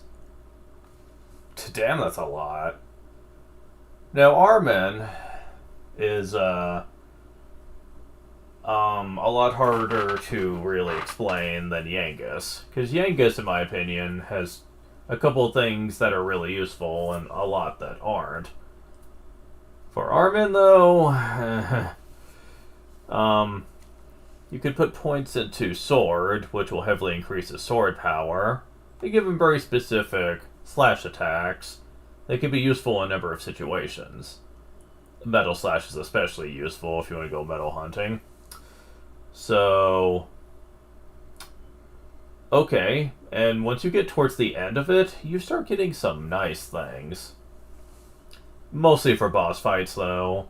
For normal encounters, this isn't so useful, since a lot of it is just single target attacks, and in large groups, this can just be less effective. Spears are largely ineffective compared to swords, but you do get the skills Thunder Thrust and Lightning Thrust, which are basically a spear equivalent of Hatchetman and Executioner for metal hunting. I mean, it's useful for that, but do you really want to put points into something just for if you need to fight metal slimes? I don't think so. You do get Lightning Storm, though, like if you put points into this. Which, Lightning Storm is much like Big Bang from Yangus, where it's a very powerful elemental spell. We won't have enough points to get that anytime soon, though, so it's probably not worth it. Although I will say Spears does win out over Swords in the department of moves that just are better at doing a lot of damage.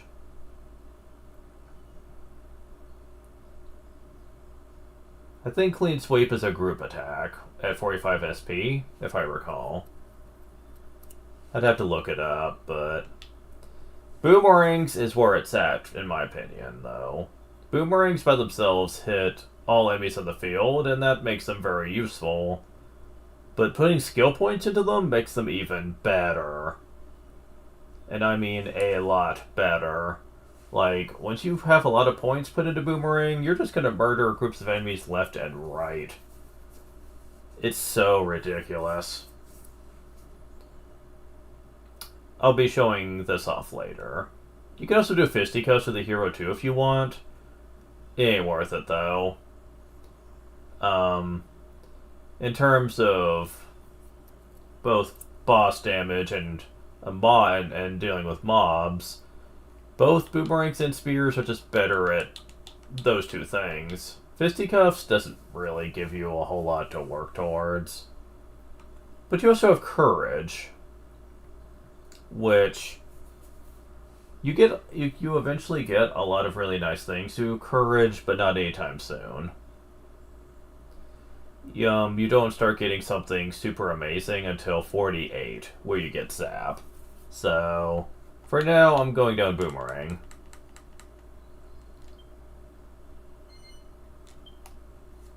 He learns basic Boomerang combat techniques. Learns the cross-cutter throw when a Boomerang is equipped. Don't quite have enough gold to get that Boomerang, but it's coming.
Let's see.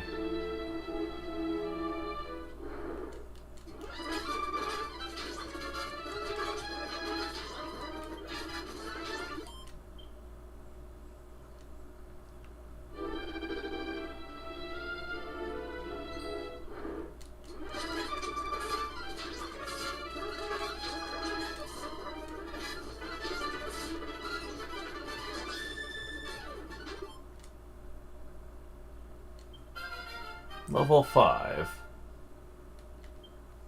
You get it? That's the people who made the game. P4, P3. 2 strength, 1 agility, 1 wisdom. 3 skill points. Hey, you're not getting as much as the main character, you know. Agility plus 10 when empty-handed. Well, that's convenient. He becomes a street fighter. Oh god, a street fighter. Oh, that's gonna make him really OP. Plus an agility.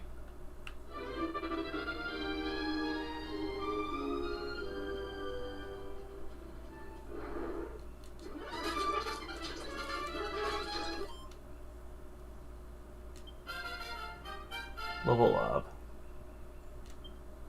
Armor is 4 HP, 5 MP, 1 strength, 1 agility, 2 wisdom, 1 resilience. Oh, 2 skill points this time. Eh. Oh well.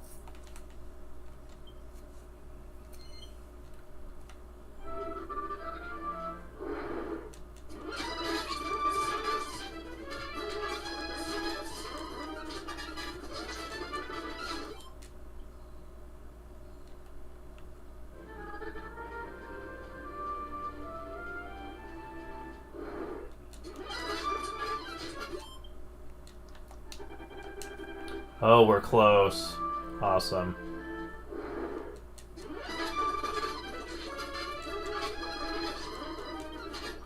I didn't get poisoned. That's interesting.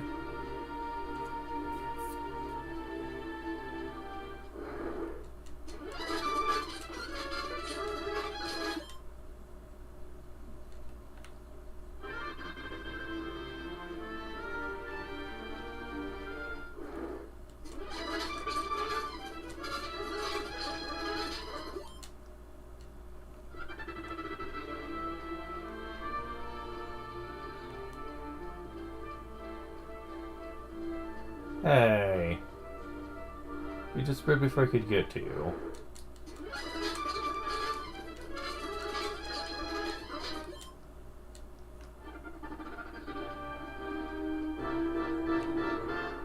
Don't disappear. Oh, there's only one of you this time?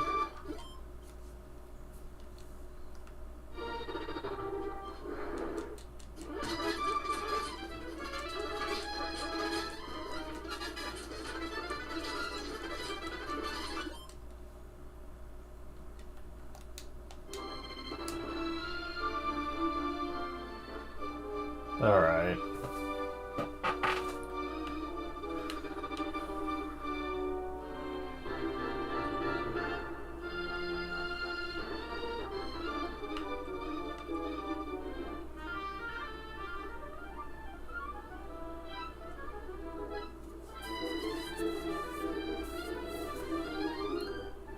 Alright, come on, people.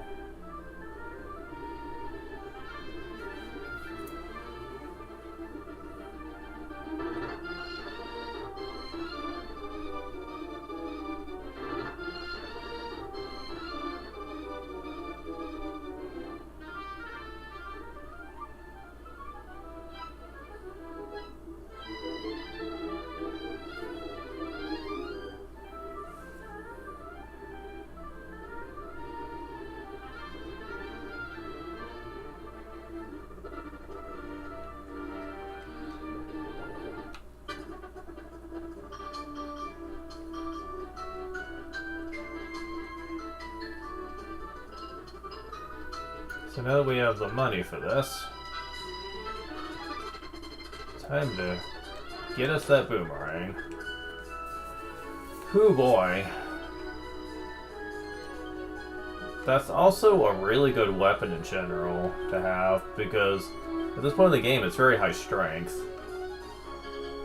It really makes you wonder why they let you buy something like this so early in the game.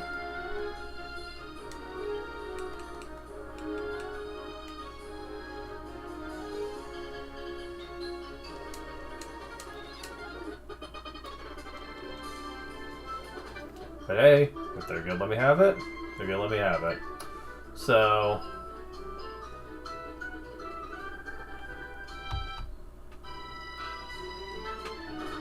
So aside from the blue chest, there's also other chests here too.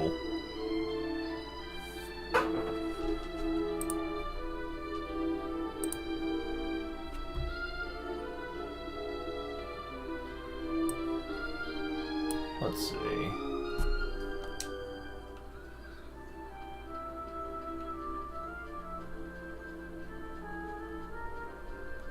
Go and run into slimes.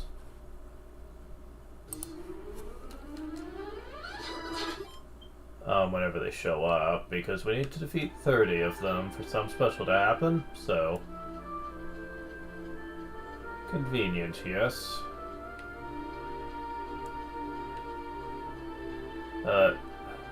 Get over here.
Okay, so we need to go all the way west over here.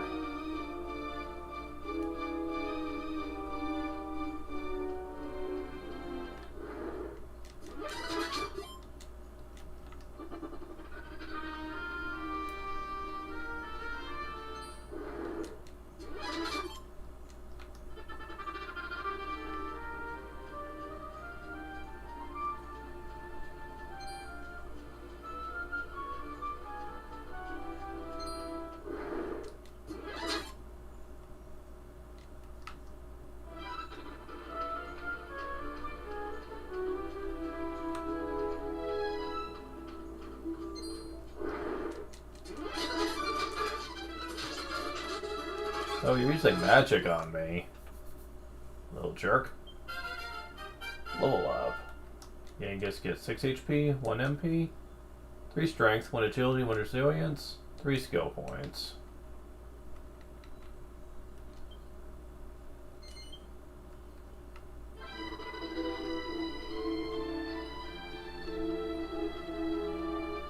Okay, so...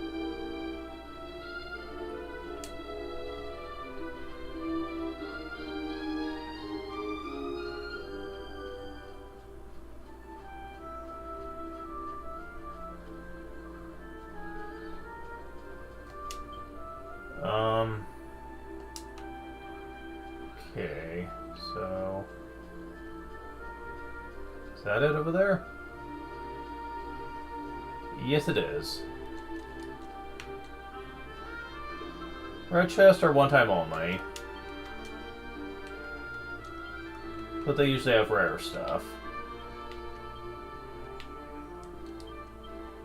Well, it's a little more defense for Yangus, why not?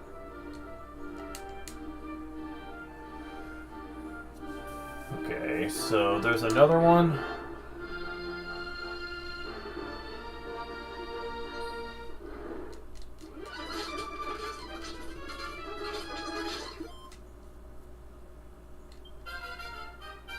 Level up. 3 HP, 5 MP, 2 strength, 1 agility, 2 wisdom. learns evac to get out of dungeons. Unlike Dragon Quest 3 HD 2D, you do actually need to have this on occasion, so... Ooh, 5 extra strength. 13 points. Kingdom Hearts! Baby Boomer. Is attack plus 5 equipped with a boomerang. Yeah, that's pretty powerful, right?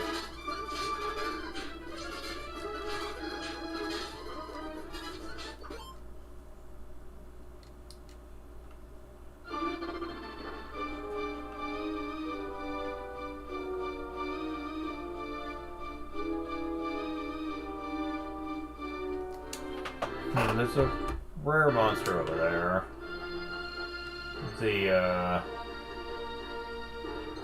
It's an archer of sorts? Ow.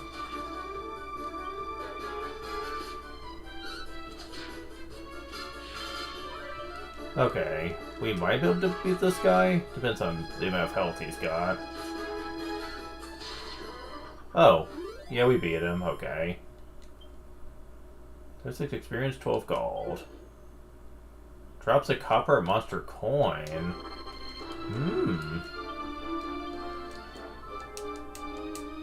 Copper monster coin.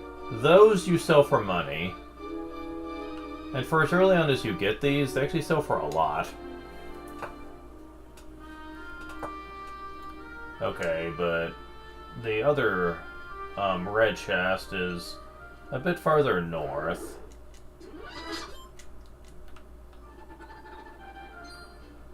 Alright. You can only use your spell once. You're lame.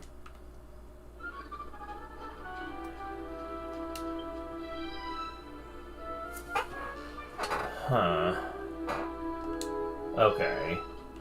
So you do need to go north of here, but you have to be kind of specific on how you go there, because you have to go kind of in the middle route here. Wait. Can you get there from here, or are we just kind of stuck?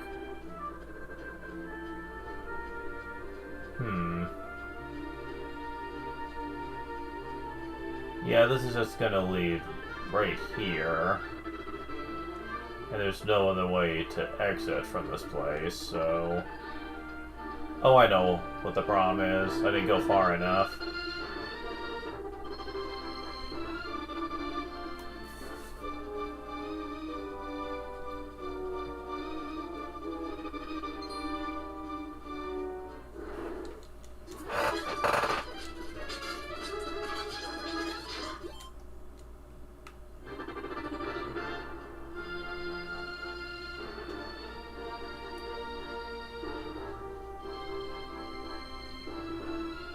Yeah, this should take us exactly to where we need to be.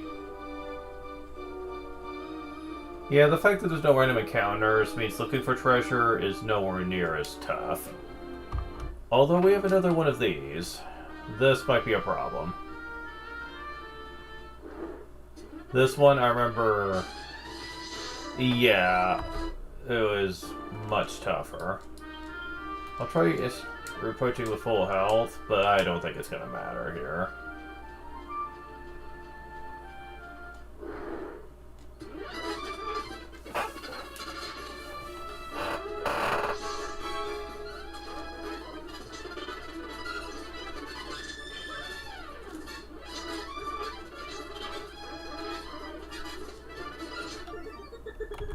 Yeah, probably not something we can do right off the bat here.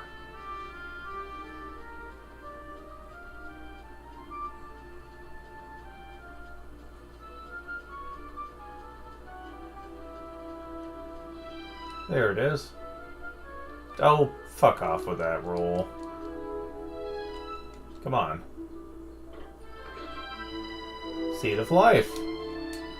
I'll be holding on to that.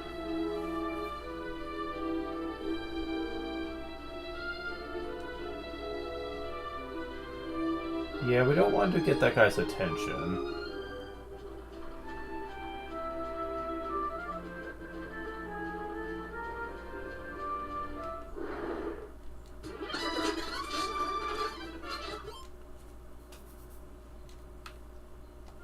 Okay, so we got that one, we got that one. There's only one more that we can get.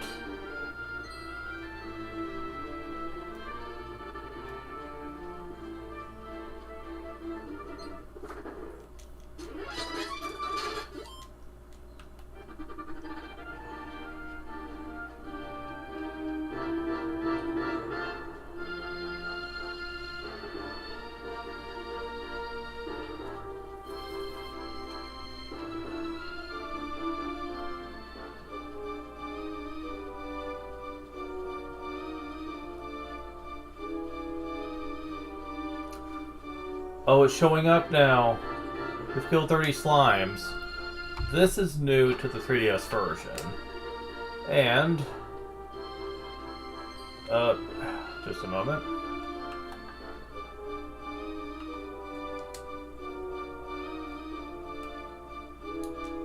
You want to take a picture of this? It'll be important later. Now, as far as fighting it, I would not recommend that. Krim Karaslime is too stunned to move.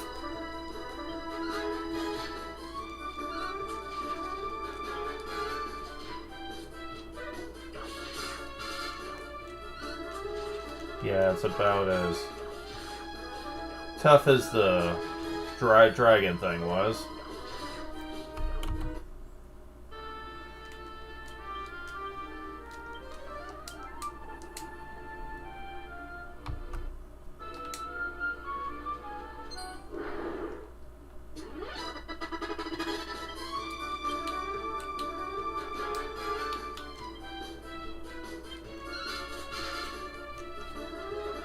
Kasab? Oh, really? Oh, come on.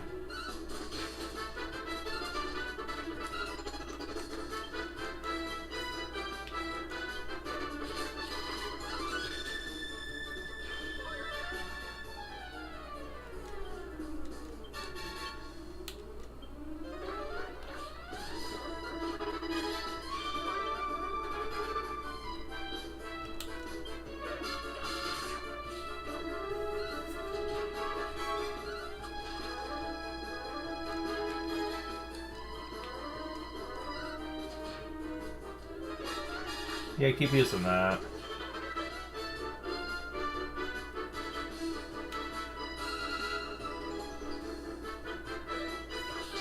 Ah! What the fuck? Freaking critical hit?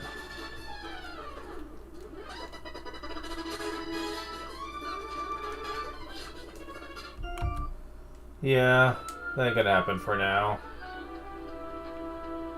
Son of a bitch. But at least we got the screenshot. Yeah, we got the screenshot. That'll be important later, when we get involved in the side quests and stuff.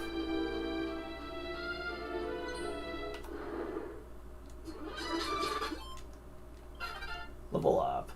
Angus gets 2 HP, 1 MP. 4 strength, 1 agility, 1 wisdom. Or skill points. Ah. We get Knuckle Sandwich. He becomes a village champ. Learns Knuckle Sandwich.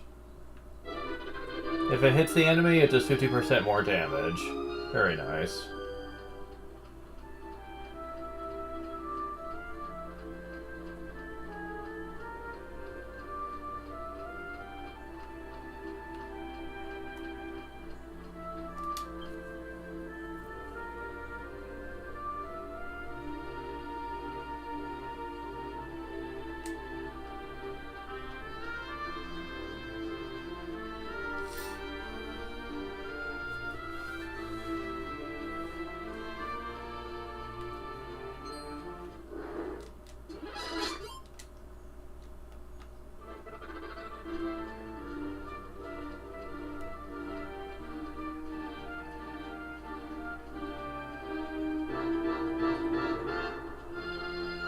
heck are you?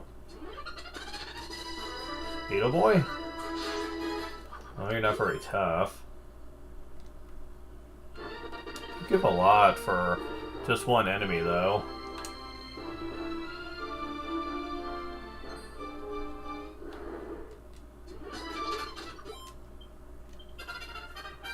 Level up.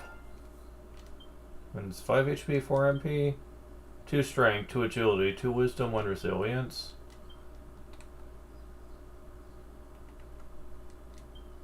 And going to put 15 total into Boomerang.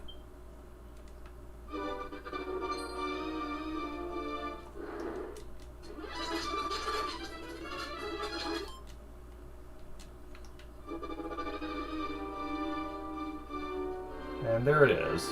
Okay. What's in this one? 82 gold. Well, that's nice, I guess.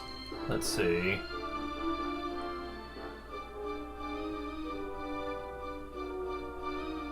One, two, three. Yeah, that's all for now of the red chest. So,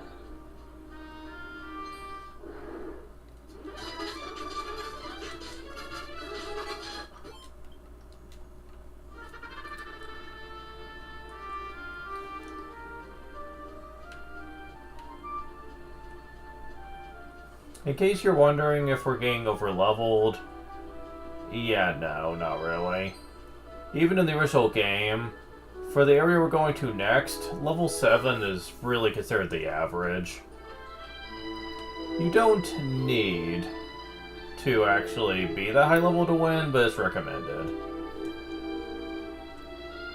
I tend to want to be a couple levels over the power curve, so for me, level 8 or so would be considered decent.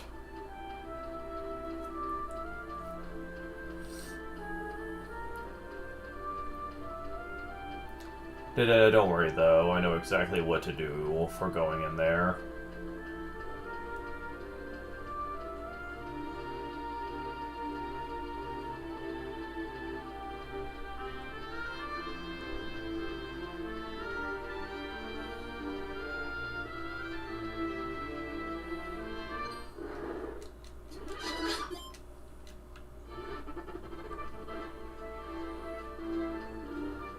For the most part, though, you should at least go in with decent weapons and armor. At least.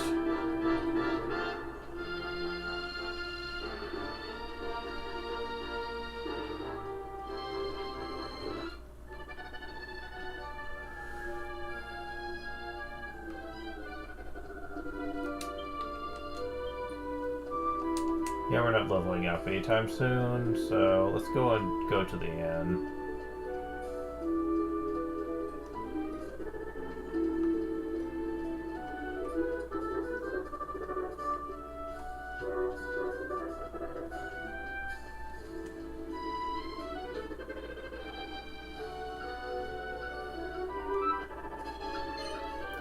Just... oh. What? Well, looks like King Trode was doing something? Like, tinkering or something? That's interesting.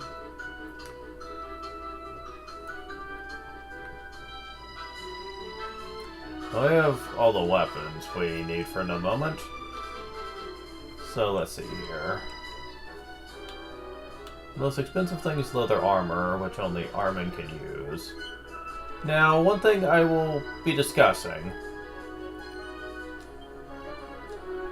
and that is the simple fact that,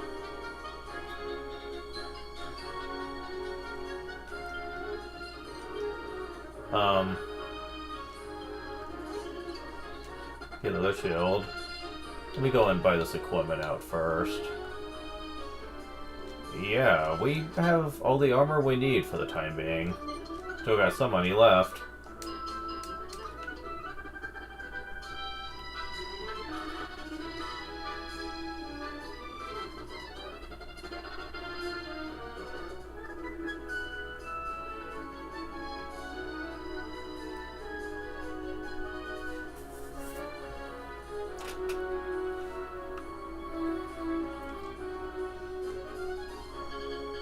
So, for the leftover gold for now,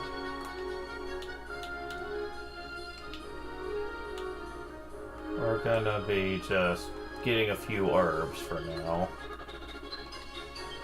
With a bag. And get a few of these too, in case poison becomes an issue later. There we go. Don't really need to worry about this.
So, there is a hidden location near where we need to go next.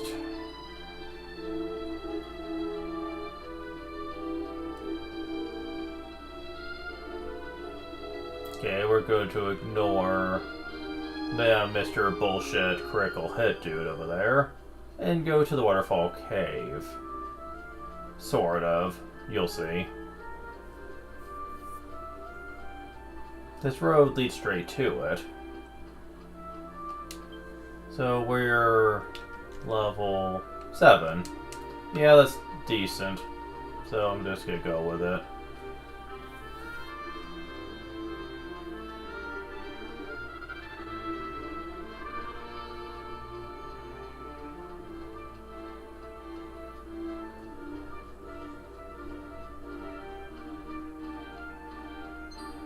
Okay, that leads inside the cave, but what we want to do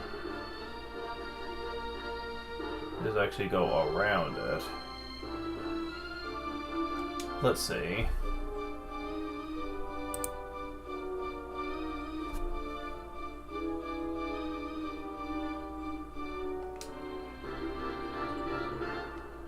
We didn't need to go the other way.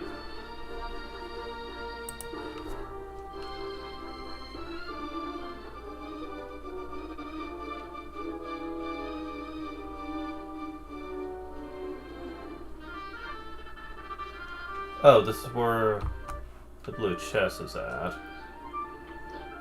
File magic water! That's the other rare thing! Awesome. Yeah, you damn straight I'll keep that. There's 30 more MP? Yes.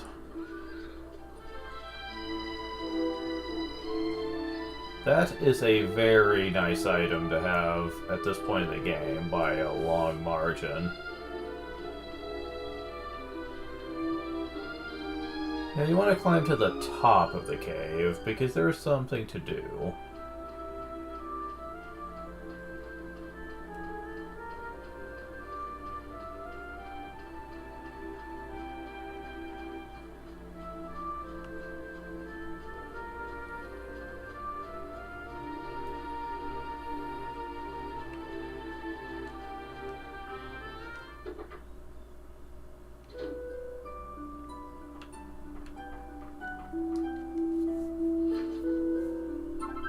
Seat of Agility.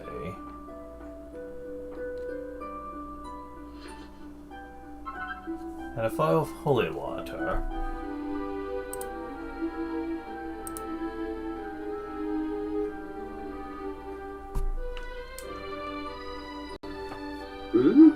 I don't often get visitors all the way up here. Well, now that you're here, maybe I could ask you a little favor.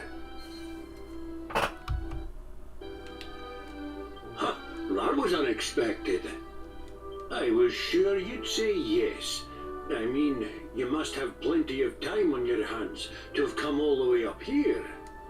Still, not my place to try and talk you into it. Okay, I'm only going to say this once, so clean out your ears and get listening. If you go outside and look at the view from the top of the mountain, you should be able to spot a tree with red leaves. I had a bit of a kip there when I was out the other day, and it seems I left my tool bag behind. I don't expect you to do this for free, of course. I'll be able to give you a small reward. I'll be waiting here in my hut for you to bring it back. Try not to take too long. It might be my bad memory, but I don't remember him having a voice actor before.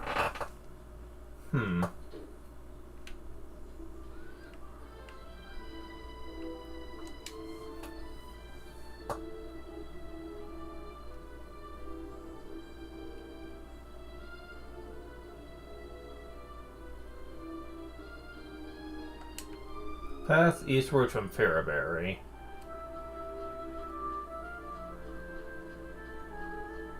Oh, stop it.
Ah, that's very easy to find.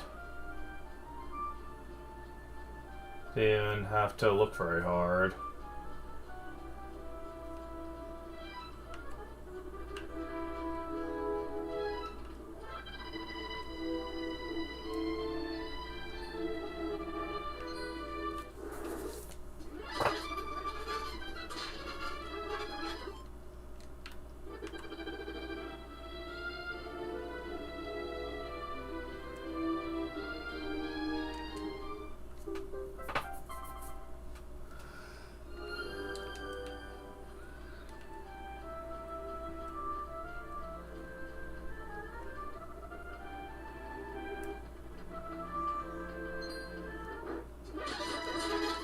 As a matter of fact, this will probably be the last thing we do for this session, because everything after this is going to be very plot heavy, and I'm not going to have that much time.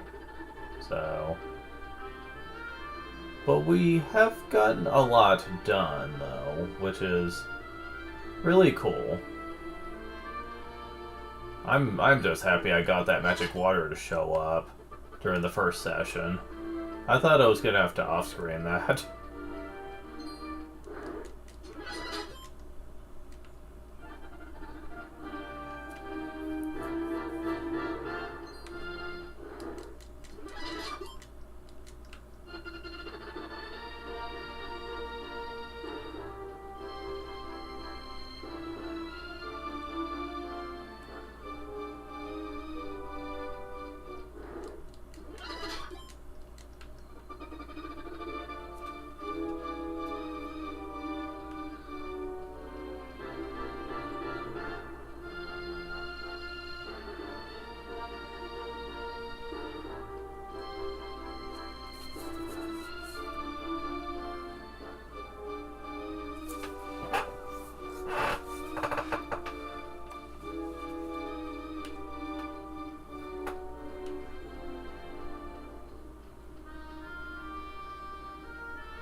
Now, once I am done helping this guy out with his tool bag, I do have one thing to bring up.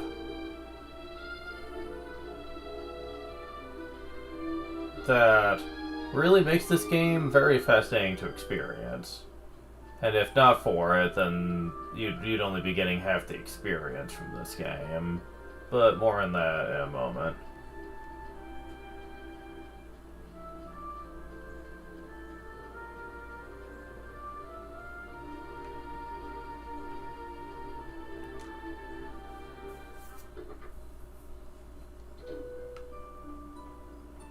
You got your bag back, dude. Ah, you found it. Let's see. Yep, this is the one. This is definitely my tool bag. Thanks. I suppose I'd better give you that reward I promised. Hmm? Hey, you there. That little mouse you got there is no normal mouse. Huh. That's so. It's your pet, is it? Right. Here, have this cheese as your reward.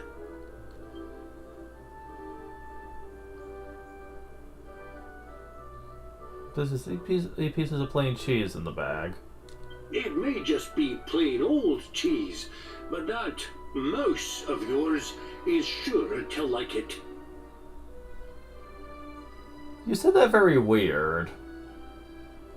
And I could be wrong, but try giving it some next time you've got yourself into a fight with some monsters. You never know what might happen. Anyway, that's enough noise out of me. Thanks again for bringing my bag back. Okay. So, I mean, I can't imagine it would be useful, but hey. Wait.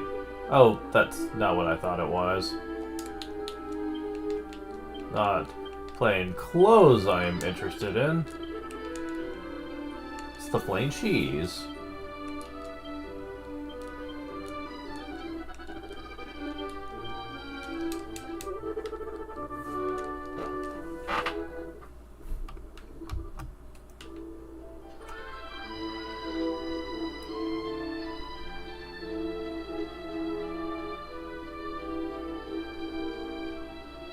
Now, this game when it released had quite a lot of interesting content released through DLC. One slight problem. Nobody could ever get it. From what I understand, the game had a lot of issues when it came to getting the online to work properly, and even people who had good online said it never worked the way it should have. Which sucked, because a lot of the items they were giving out through DLC every few days on a timetable were actually really rare and awesome. But they eventually just stopped giving them out. And of course, nowadays the 3DS Online doesn't work anyway, so... So for people playing this now, they really just feel like they're not able to get the full experience. Shame, really. Or is it? Someone said, fine, if we can't get to DLC, then we'll find other ways to get it. Someone made a specific and versatile save editor for Dragon Quest 7 and 8. The one for 7 doesn't really change much, and you don't really need it too well. However, the one for 8 is heavily useful for a couple of reasons, which I'll get into to finish this one out. For example, you can edit your general gold, bank balance, and something else for later. You can basically See, I need to refresh the save. Yeah, there we go.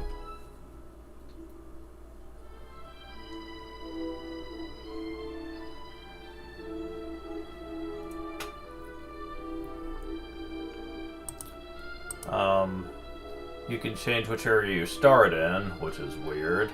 Oh, just has story locks as well as other zoom options for like the Chimera Wing and the zoom spell, which I've heard is really ridiculous and busted if you're not supposed to be in an area yet. You can also literally add anything to your bag and then load the save, load your save afterwards. And yeah, that can be very useful, especially for certain things that you just can't get anymore, of which there's actually quite a bunch. Let's see, there's...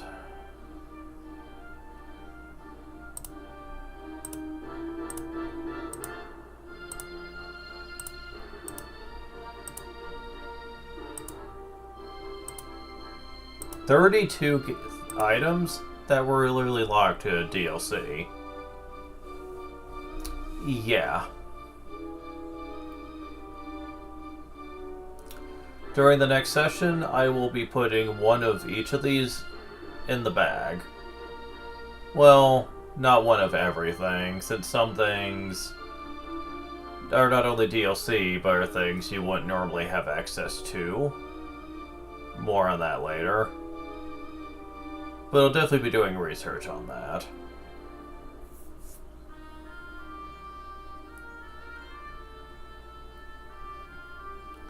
On which things you normally wouldn't have access to. But... yeah, this is actually something that's really going to help for people who just can't access it, but still want to get the DLC content. Oh yeah, that's definitely nice to know. Oh, but it gets better.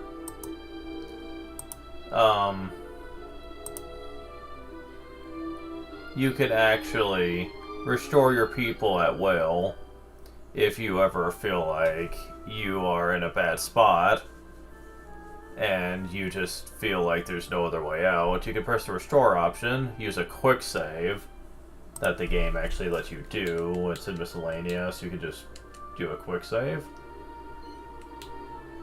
Would you fetch the quick save log, overwriting a pre-existing quick save data? Continue adventure? Yes. Yeah, you can save anywhere using this. Isn't that convenient? And you can just use the quick save. Well, that's abusable. But hey, I'll take it. And you can just load at that point. But the most important thing the save editor lets you do, and this is a huge deal breaker for a lot of people, is skill points. You see, unlike some of the later games of the series, you cannot reallocate your skill points. If you put them into something, it's stuck there for good. You cannot retract them to put them on something else for later. No, you're gonna be dedicated to this shit. Normally, at least. If you want to, though, you can customize the skill points at will, however. You don't want to make Yangus into a fisticuffs user? Fine. You can just take the points off fisticuffs and put them right back into your stock. And put them into something else. You can do that now. It is really cool. It is really cool that you have access to that now. Because it opens a lot of doors for customization that didn't exist prior. People were very upset that when they did the remaster for 8, they did not include that as an option. To where you could just reallocate the skill points. It seems like it'd be an easy thing to add, and yet they didn't do it. It's actually very upsetting, actually.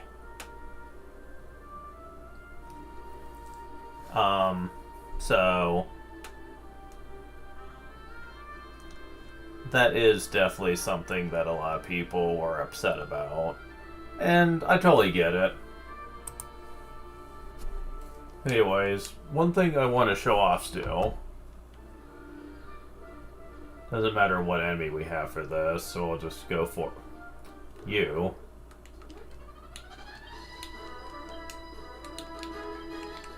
Is to show off the plain cheese. One of Butchie's favorites. Normal everyday cheese. Well, they said use it when monsters are nearby.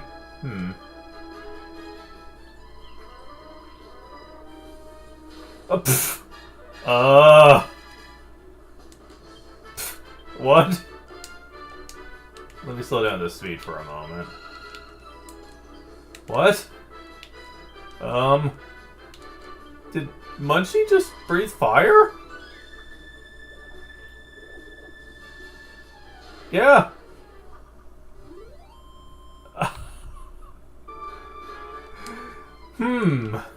What the hell did they put in that cheese? Jeez. Is it freaking super hot jalapeno or whatever? Jeez. So yeah, cheese is kind of ridiculous. It's not totally easy to find yet, but it can be very useful if you want to do some nice group damage. It hits the entire field just like a boomerang does. And, well, the plain cheese doesn't really... The damage doesn't seem too good right now. Later on, we're going to be getting different types. Oh boy, wait till we get to the different types.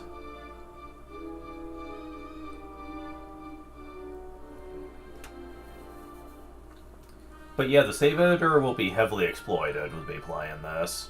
Mostly for the DLC stuff, since you really can't get it any other way for the most part. And that sucks, so I'm gonna be hacking those in using it. And reallocating skill points will be used later. For now it's not a problem, but later it will be.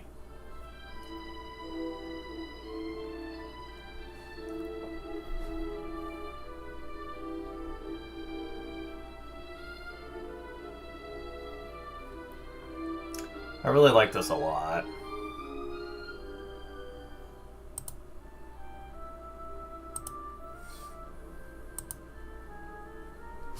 But yeah, we pretty much run out of time though.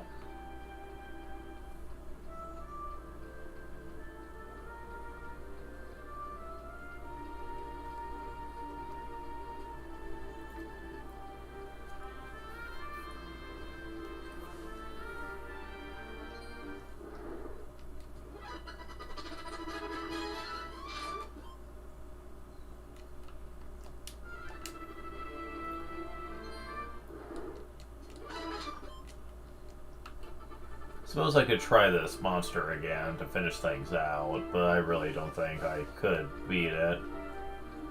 I could probably beat the dragon, maybe? Maybe.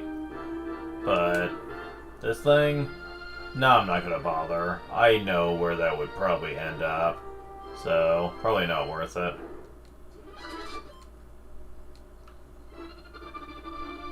I think they intend for you to put that off till later.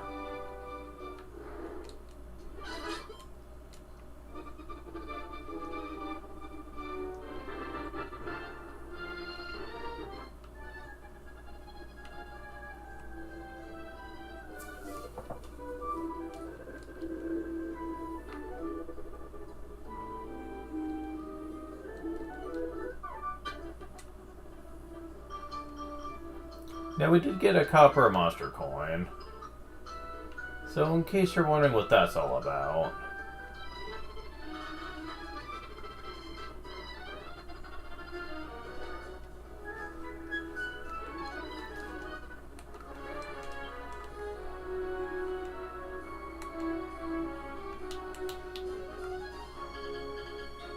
Yeah, 200 gold. Which monsters defeated can be sold for money. Indeed, yes.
So, okay. I gotta say, I'm really enjoying this. The extra stuff so far has been wonderful. You know, rare monsters killing me notwithstanding. But still. Really enjoying this a lot.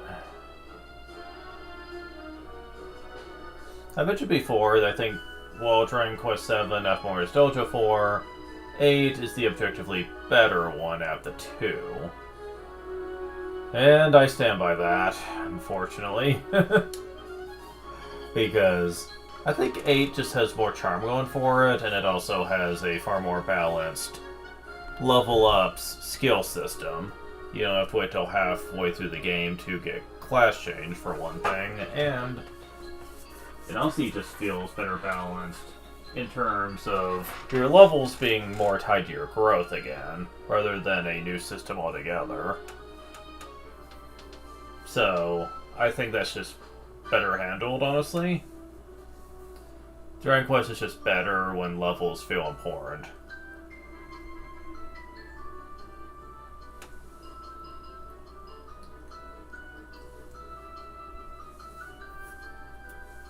But yeah, next time we're gonna go through the Waterfall Cave and see if we can find us a rare crystal ball.